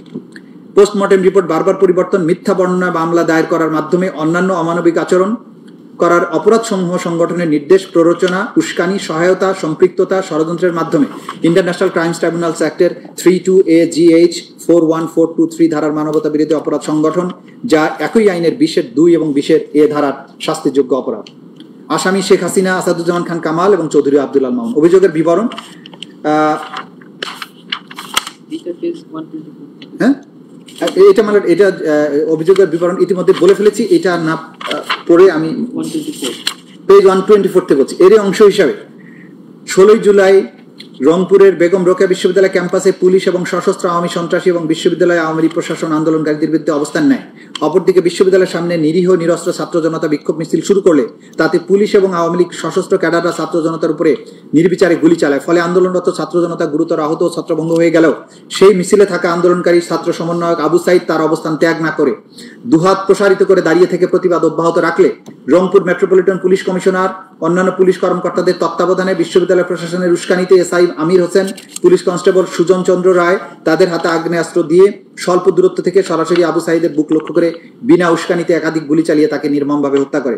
আবু সাইদ নিহত হওয়ার পর তার মৃতদেহ রংপুর মেডিকেল কলেজ হাসপাতালে নিয়ে যাওয়া হলে তার মৃত্যুর প্রকৃত কারণ গোপন করে গুলিতে তার মৃত্যু হয়েছে বিষয়টি উল্লেখ না করে মাথায় আঘাতজনিত কারণে মৃত্যু হয়েছে মর্মে সুরতহাল রিপোর্টে উল্লেখ করে। পোস্টমর্টেম রিপোর্টে গুলিতে নিহত হওয়ার তথ্য গোপন করতে পুলিশ এবং আওয়ামী সমর্থিত ডাক্তারদের চাপে ময়না তদন্তকারী ডাক্তারকে 4 বার রিপোর্ট পরিবর্তনে বাধ্য করা হয়। আবু সাইদের হত্যার জন্য দায়ী ব্যক্তিদের আড়াল করার উদ্দেশ্যে মিথ্যা তথ্য দিয়ে আবু সাইদের সহযোগী আন্দোলনকারীদের আসামি করে আবু সাইদ হত্যা মামলা দায়ের করা হয়।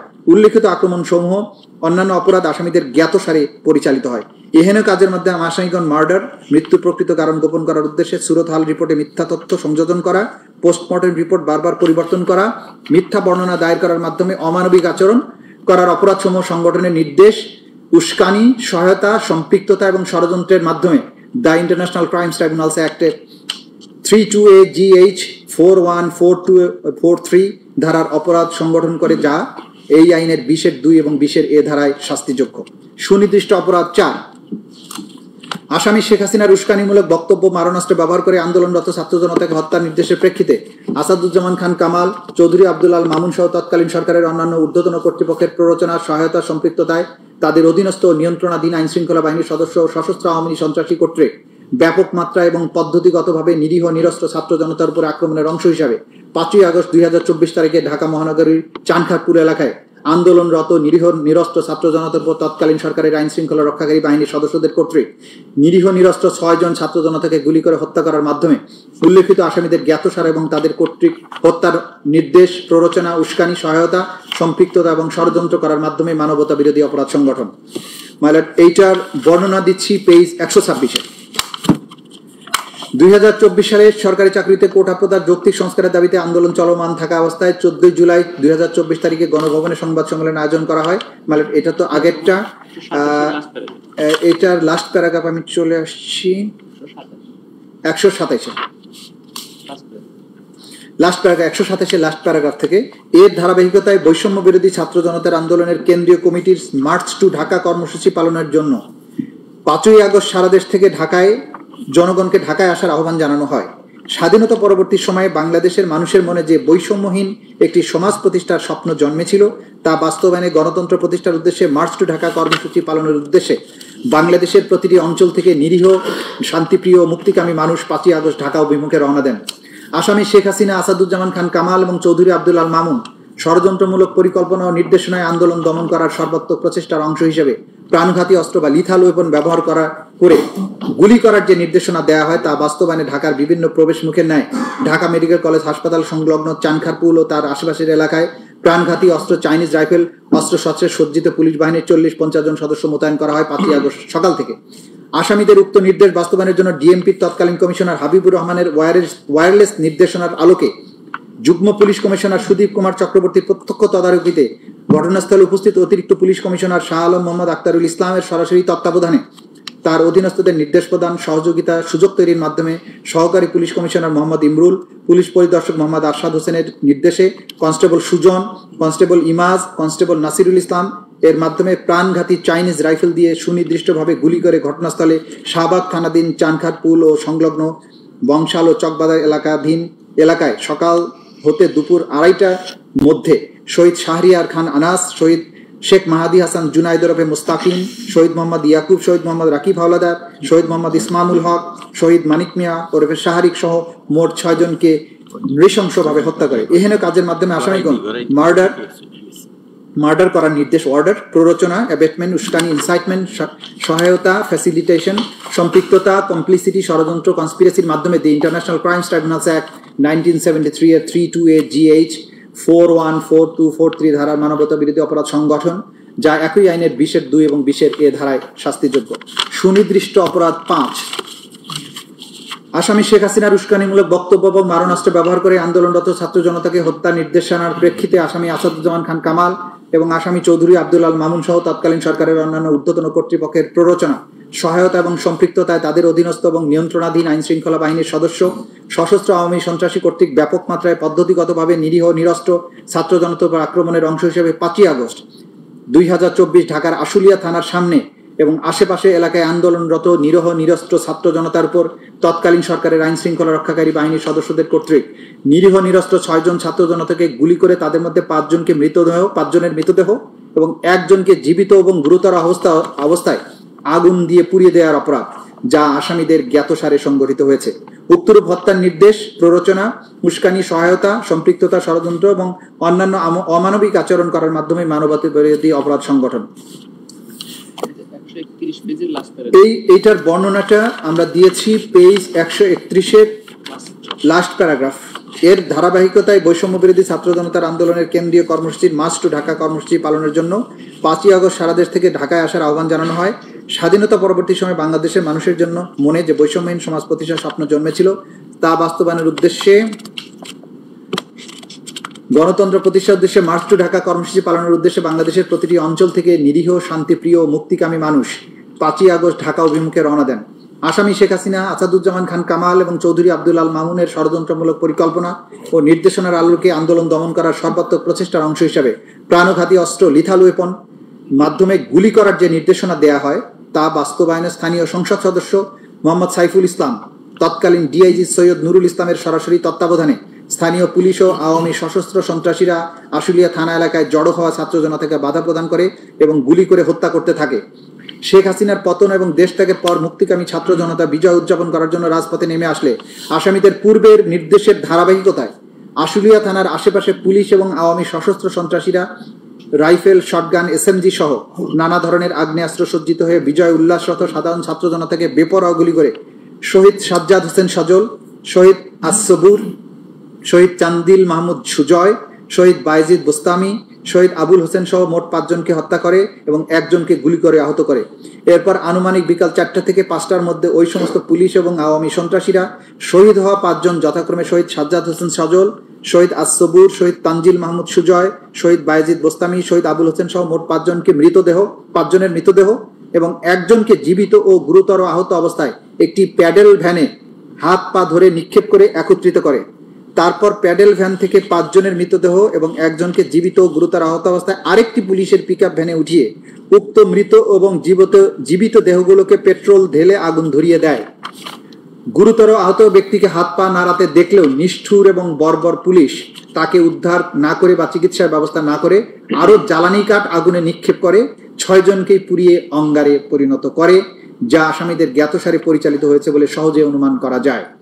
এহেন কাজের মাধ্যমে আসামিগণ মার্ডার, টর্চার, মৃত ও জীবিত মানুষকে আগুন লাগিয়ে পুড়িয়ে অমানবিক আচরণ করার অপরাধসমূহ সংগঠনের নির্দেশ, প্ররোচনা, উস্কানি, সহায়তা, সম্পৃক্ততা এবং ষড়যন্ত্রের মাধ্যমে the international crimes tribunals act 1973 32AGH 414243 ধারার মানবতা বিরোধী অপরাধ সংগঠন, যা একই আইনের 20(2) এবং 20(a) ধারার অপরাধ ধারায় শাস্তিযোগ্য। যেহেতু জুলাই 2024 বিপ্লব চলাকালে তৎকালীন প্রধানমন্ত্রী আওয়ামী লীগ সভাপতি শেখ হাসিনা, স্বরাষ্ট্রমন্ত্রী আসাদুজ্জামান খান কামাল, আইজিপি চৌধুরী আব্দুল আল মামুন, তার মন্ত্রিপরিষদের সদস্যবৃন্দ, সংসদ সদস্যবৃন্দ, আওয়ামী লীগ, যুবলীগ, ছাত্রলীগ, তাদের অঙ্গ সংগঠন এবং 14 দলীয় জোটের নেতৃবৃন্দ তৎকালীন আইন শৃঙ্খলা বাহিনীর ব্যক্তিগতভাবে দলগতভাবে দেশব্যাপী নিরস্ত্র মানুষের উপর আক্রমণের মাধ্যমে যে মানবতা বিরোধী অপরাধ সংগঠন করে তা দেশি বিদেশি পত্রপত্রিকা, গণমাধ্যম, ইলেকট্রনিক ও প্রিন্ট মিডিয়ার মাধ্যমে ব্যাপকভাবে প্রচারিত হয়েছে এবং হচ্ছে, যা বাংলাদেশের জনগণ সহ আন্তর্জাতিক পরিমণ্ডলে সর্বজন বিদিত। তদুপরি উক্ত অপরাধসমূহ জাতিসংঘ সহ বিভিন্ন আন্তর্জাতিক সংস্থা কর্তৃক অনুসন্ধানে প্রমাণিত। উপরোক্ত অপরাধসমূহ কমন নলেজ ও জুডিশিয়াল নোটিশ হিসেবে গ্রহণ করার এখতিয়ার ইন্টারন্যাশনাল ক্রাইমস ট্রাইব্যুনালস অ্যাক্ট 1973 19(3) ধারার অধীনে আন্তর্জাতিক অপরাধ ট্রাইব্যুনালের রয়েছে।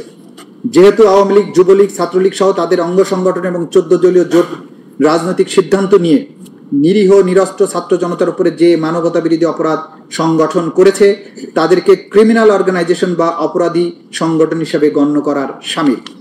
যেহেতু তদন্ত প্রতিবেদন, দালিলিক এবং মৌখিক সাক্ষ্য প্রমাণ পর্যালোচনায় আসামিদের বিরুদ্ধে জুলাই বিপ্লব চলাকালে 14 জুলাই থেকে শুরু হয়ে 5 আগস্ট 2024 খ্রিস্টাব্দ পর্যন্ত বাংলাদেশে সংগঠিত মানবতা বিরোধী অপরাধের অংশ, যা international crimes tribunals act 1973 32AGH 414243 ধারার অপরাধ প্রাথমিকভাবে প্রমাণিত হয়েছে, যা উক্ত আইনের 20(2) 20(a) ধারায় শাস্তিযোগ্য। যেহেতু জুলাই বিপ্লব চলাকালে সারা দেশে পদ্ধতিগতভাবে সিস্টেম্যাটিক এবং ব্যাপক মাত্রায় ওয়াইড স্প্রেড আক্রমণ আসামিদের জ্ঞাতসারে নিরীহ নিরস্ত্র ছাত্র জনতার বা সিভিলিয়ান পপুলেশনের উপরে সংগঠিত মানবতা বিরোধী অপরাধের অংশ, সেহেতু অত্র মামলার বিষয়বস্তু মাননীয় ট্রাইব্যুনালের এখতিয়ারাধীন বিধায় এই বিচার নিষ্পত্তি করার ক্ষমতা মাননীয় ট্রাইব্যুনালের রয়েছে। এমত অবস্থায় প্রার্থনা মাননীয় আন্তর্জাতিক অপরাধ ট্রাইব্যুনাল ন্যায় বিচারের স্বার্থে ইন্টারন্যাশনাল ক্রাইমস ট্রাইব্যুনালস অ্যাক্ট 1973 9(1) ধারায় আনুষ্ঠানিক অভিযোগ বা ফর্মাল চার্জ সম্বলিত আবেদন গ্রহণক্রমে তা আমলে বা কগনাইজেন্সে নিয়ে পলাতক আসামি শেখ হাসিনা, পিতা মৃত শেখ মুজিবুর রহমান, মাতা মৃত ফজিলাতুন্নেছা, টুঙ্গিপাড়া, গোপালগঞ্জ, আসামি আসাদুজ্জামান খান কামাল, পিতা আশরাফ আলী খান, মাতা আকরামুন্নেছা, ঠিকানা মণিপুরিপাড়া, তেজগাঁও, ঢাকা, আসামি চৌধুরী আব্দুল আল মামুন, পিতা মৃত আব্দুল মান্নান চৌধুরী, মাতা জিন্নাতুন্নেছা চৌধুরী, গ্রাম শ্রীহাইল, থানা সাল্লা, সুনামগঞ্জ, বর্তমান ঠিকানা ইস্কাটন, স্বপ্নধারা, রমনা, ঢাকা। এদের বিরুদ্ধে যথাযথ বিচারের মাধ্যমে উক্ত আইনের 20(2) 20(a) ধারা মতে সর্বোচ্চ শাস্তি দান অথবা মাননীয় ট্রাইব্যুনাল অন্য যেরূপ বিবেচনা করবেন সেরূপ আদেশ দানে আজ্ঞা হয়। আইনের 20(a) ধারা মোতাবেক আসামিদের সম্পত্তি বাজেয়াপ্ত করে ক্ষতিগ্রস্তদের অনুকূলে অর্পণ করার আদেশ দানের আজ্ঞা হয়। পলাতক আসামি শেখ হাসিনা, পলাতক আসামি আসাদুজ্জামান খান কামাল গণদের বিরুদ্ধে অত্র মামলার গ্রেপ্তারি পরোয়ানা আগেও জারি ছিল। নতুন করে যেহেতু মামলা আইসিটিবিডি কেস হিসেবে আজকে এখানে রেকর্ডেড হবে, তাদের বিরুদ্ধে নতুন করে গ্রেপ্তারি পরোয়ানা জারির জন্য আদেশ প্রদানের প্রার্থনা করছি। হাজতি আসামি চৌধুরী আব্দুল আল মামুন ঢাকার বিরুদ্ধে প্রোডাকশন ওয়ারেন্ট ইস্যুপূর্বক অত্র মামলায় গ্রেপ্তার দেখানোর আদেশ দানের জন্য আমরা প্রার্থনা করছি। 2024 সালের জুলাই বিপ্লব চলাকালীন সময়ে সংগঠিত অপরাধ এবং অত্র আবেদন পত্রের সাথে সংযুক্ত দালিলিক প্রমাণপত্রের তথ্যপাত্র সমূহ সংশ্লিষ্ট অন্যান্য প্রাসঙ্গিক তথ্য প্রমাণাদি এই আইনের 19(3) ধারার অধীনে কমন নলেজ এবং জুডিশিয়াল নোটিশ হিসেবে গ্রহণেরও প্রার্থনা করছি। মাননীয় ট্রাইব্যুনাল ন্যায় বিচারের স্বার্থে অন্য যেরূপ বিবেচনা করে সেরূপ আদেশ দানেরও প্রার্থনা করছি। মাছ লিস্ট অফ উইটনেসেস দিয়েছেন? জি ম্যাডাম, আমরা সিজার লিস্ট মানে আমরা যেগুলো দিয়েছি এখানে সেটা হচ্ছে যে ফর্মাল চার্জের বাইরে সাক্ষী লিস্ট অফ উইটনেস দিয়েছি 81 জনের, তথ্যসূত্র দিয়েছি আমরা 5 খণ্ডে 2018 পৃষ্ঠার, জব্দ তালিকা এবং দালিলিক প্রমাণ দিয়েছি 8 ভলিউমে 4005 পৃষ্ঠায়, শহীদদের তালিকা দিয়েছি আমরা 10 খণ্ডে, সেখানে মোট পেজ হচ্ছে 8747 পৃষ্ঠা।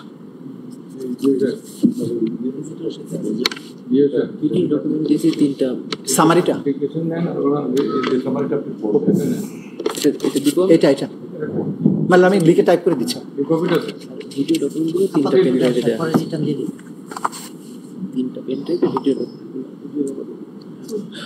আর যে সমস্ত ভিডিও এবং অডিও ডকুমেন্টস আসে সেগুলো আমরা যথাযথ প্রক্রিয়ায় দাখিল করেছি, পেন ড্রাইভের মাধ্যমে, সিডির মাধ্যমে সেগুলো আমরা দাখিল করেছি, যেগুলো আদালতে আমরা এখানে প্লে করে, যেহেতু ডিজিটাল এভিডেন্স এখানে প্রদর্শন করা যাবে, সেগুলো আমরা প্রদর্শনের ব্যবস্থা করে সবকিছু এই ট্রাইব্যুনালে আমরা জমা দিয়েছি। এবং আলামত সমূহ, যে বুলেটস, পিলেটস, রক্তমাখা জামা কাপড় যা কিছু আছে সবকিছু আমরা নিয়ে এসেছি, সবকিছুই আদালতে উপস্থাপন করা হবে। আপনি সাবমিট করেছেন report of investigation, yes ma'am, seizure list, seize materials, আর seizure list and documentary evidence. material, documentary evidence.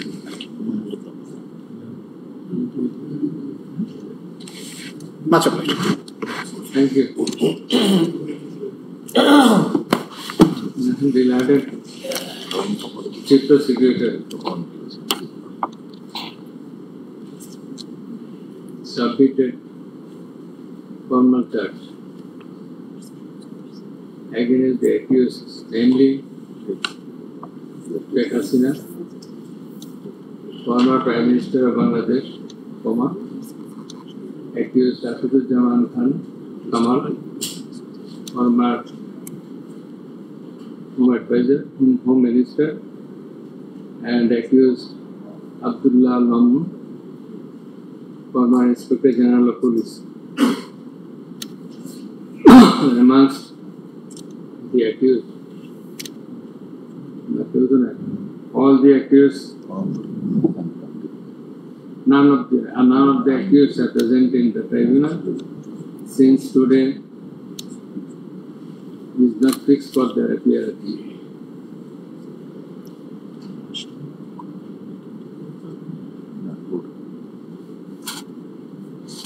With the next parallel, with the formal charge, the learned Chief Prosecutor submitted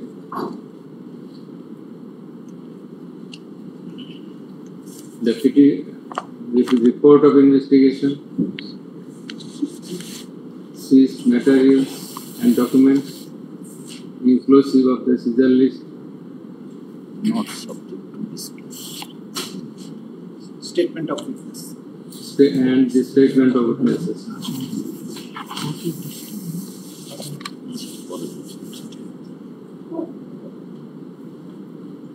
Next level in the petition, in the formal charge,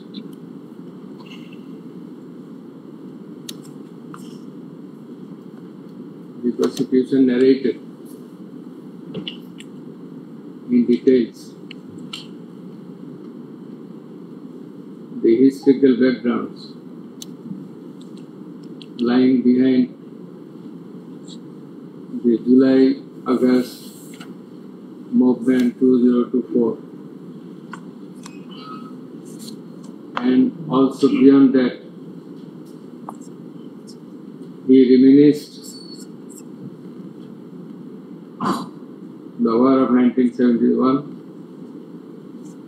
and also some other historical occurrences committed thereafter. It has also been narrated therein how Shapla Chattor occurrence did take place. The Vidya Dasaka did take place.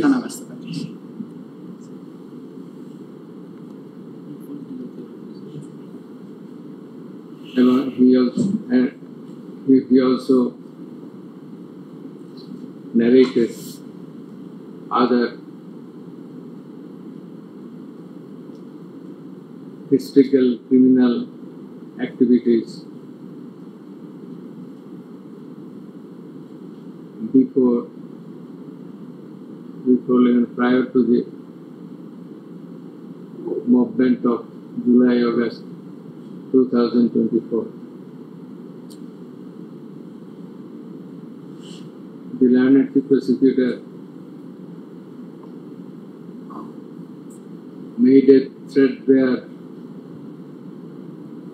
description of the backdrop of the acts complained of.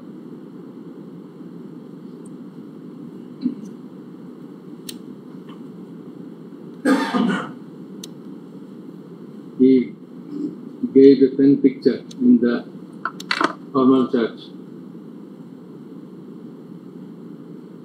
as to how the occurrences as a list did take place on different dates at different places under the superior commandment of the Supreme Authority of Bangladesh, that is the Prime Minister, as well as the Home Minister and the Inspector General of Police.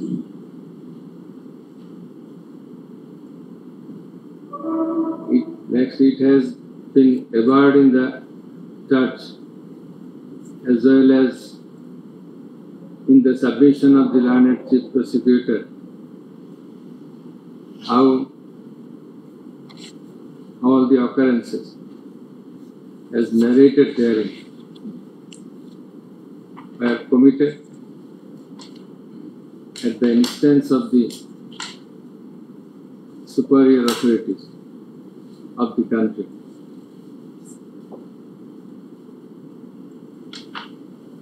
It has been asked by the learned chief prosecutor that the accused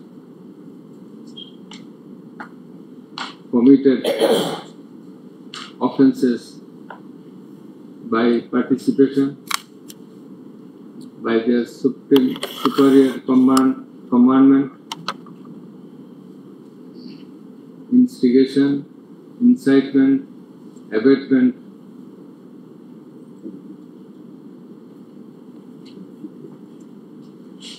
and facilitation.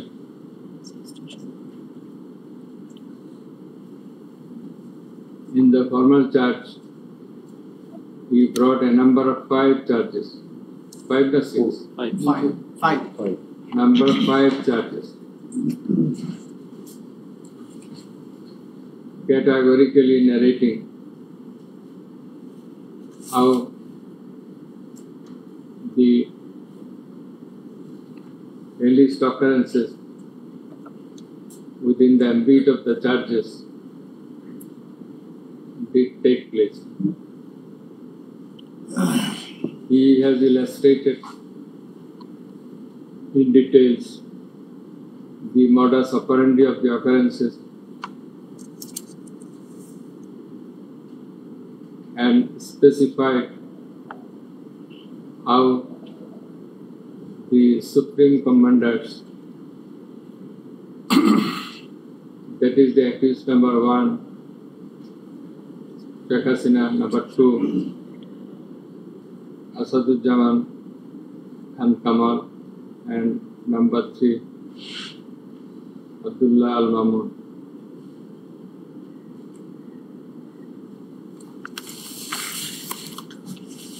Directed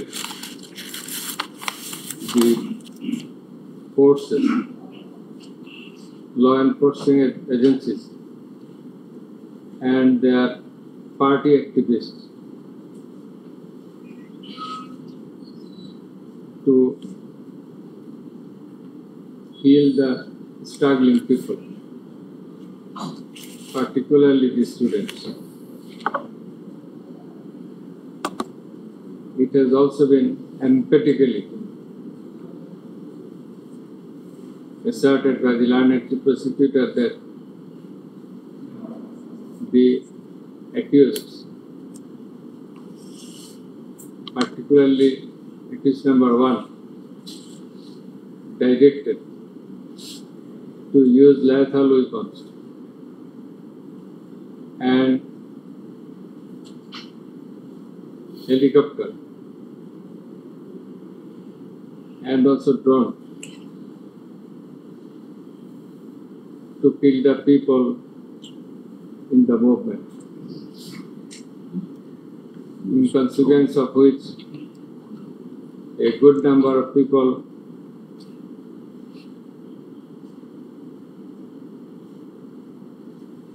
were killed and a large number of people have been seriously injured. সংখ্যা আছে নাকি আপনার? আমরা বলেছি 1400 শহীদ নিহত এবং আহত হয়েছে 25,000. নাম্বারটা পরে লিখে দিন। মানে in support of the numbers we have submitted the documents as well. 1400 আর 25,000 লিখে দিন। 25,000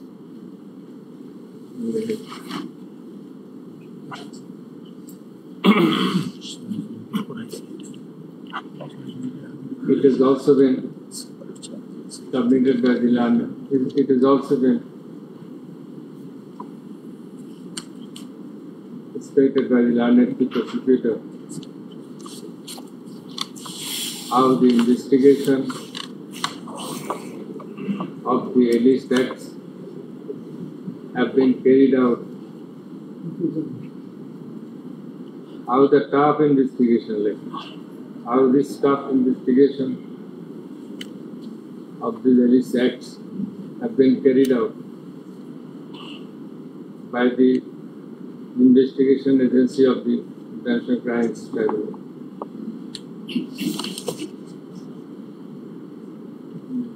In conclusion, it has been asked by the learned prosecutor that the acts narrated in the formal charge, inclusive of the report of investigation,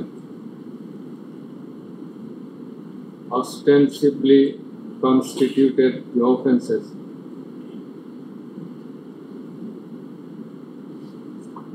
under section 32A,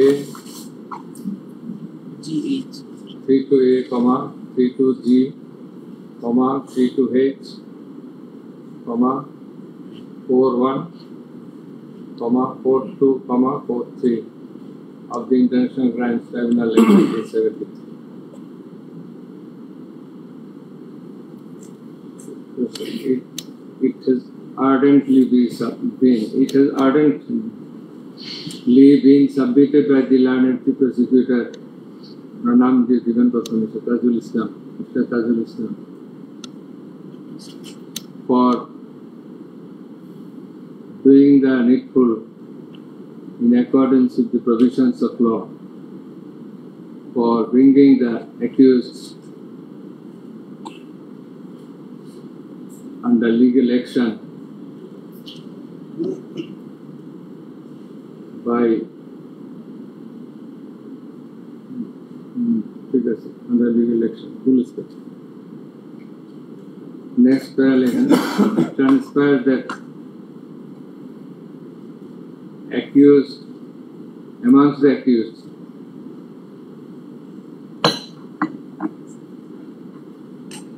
only one accused, Mr. Abdullah Al-Mahmoud, has been arrested and is kept in custody. The remaining others, Sheikh Hasina and Asaduddin Al-Faruq, Asaduddin Khan Kamal, are yet to be arrested.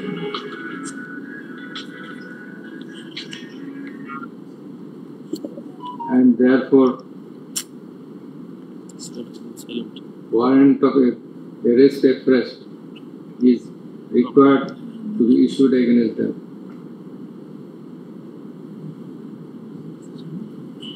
Next, on going through the charge, the report of investigation, and the other incidental documents and materials, that is evidences submitted there, and also in consideration of the submissions of the learned chief prosecutor and other learned prosecutors, and also taking all the attending facts and circumstances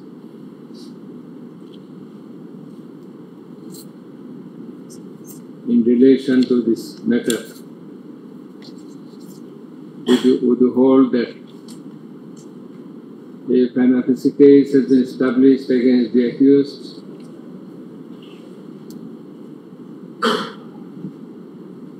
so that they deserve to be proceeded against?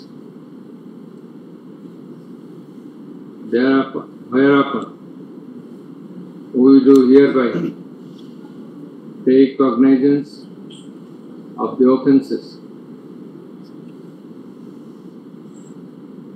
under section 3 to A, comma, which sections were there? A, G, H, 41, 42, 43 of the International Crimes Tribunal Act 1973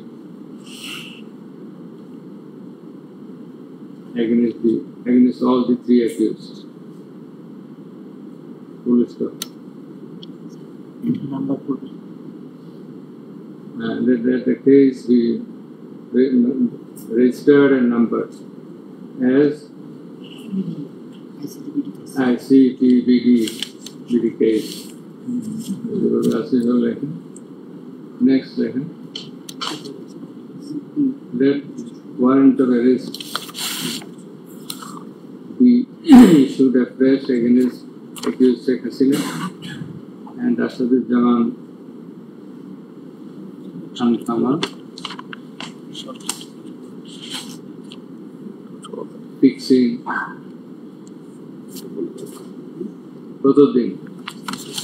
the regular date is fixed on 16th of June. That is after the Eid vacation. So 16th July.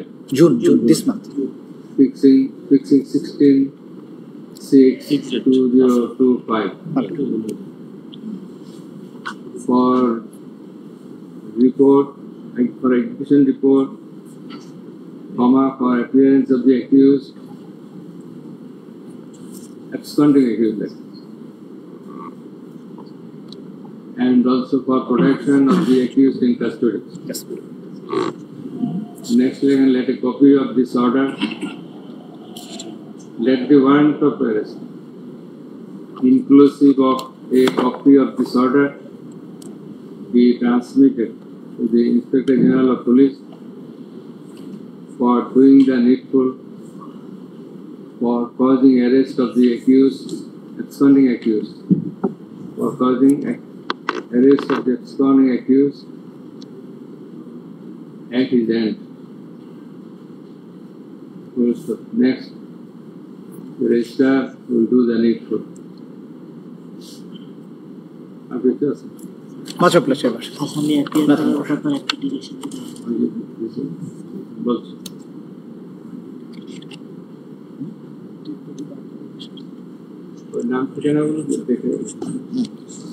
মানে ওই অফেন্সের বর্ণনাটা যেখানে আসছে মানে ওইখানে ওই লাশ burning এর বিষয়টা বোধহয় একটু বাদ পড়ে গেছে, ওইটা একটু যাতে অ্যাড হয়ে যায়। কোন জায়গায় অফেন্সটা ক্যাটাগরিক্যালি কমিটেড দিস এটা এডিট করার সময় Much obliged, Your Worship. This is the main order. Much obliged, Your Worship. Thank you very much. Much obliged, Your Worship. My Lord, I am grateful to one of our learned member of this tribunal. He is very sick, I know. My Lord, তিনি তার কষ্ট শারীরিক কষ্ট সত্ত্বেও উনি I am very much obliged to his worship. Very much. Thank you very much. took the risk of coming and attending. Much appreciated. Thank you very much.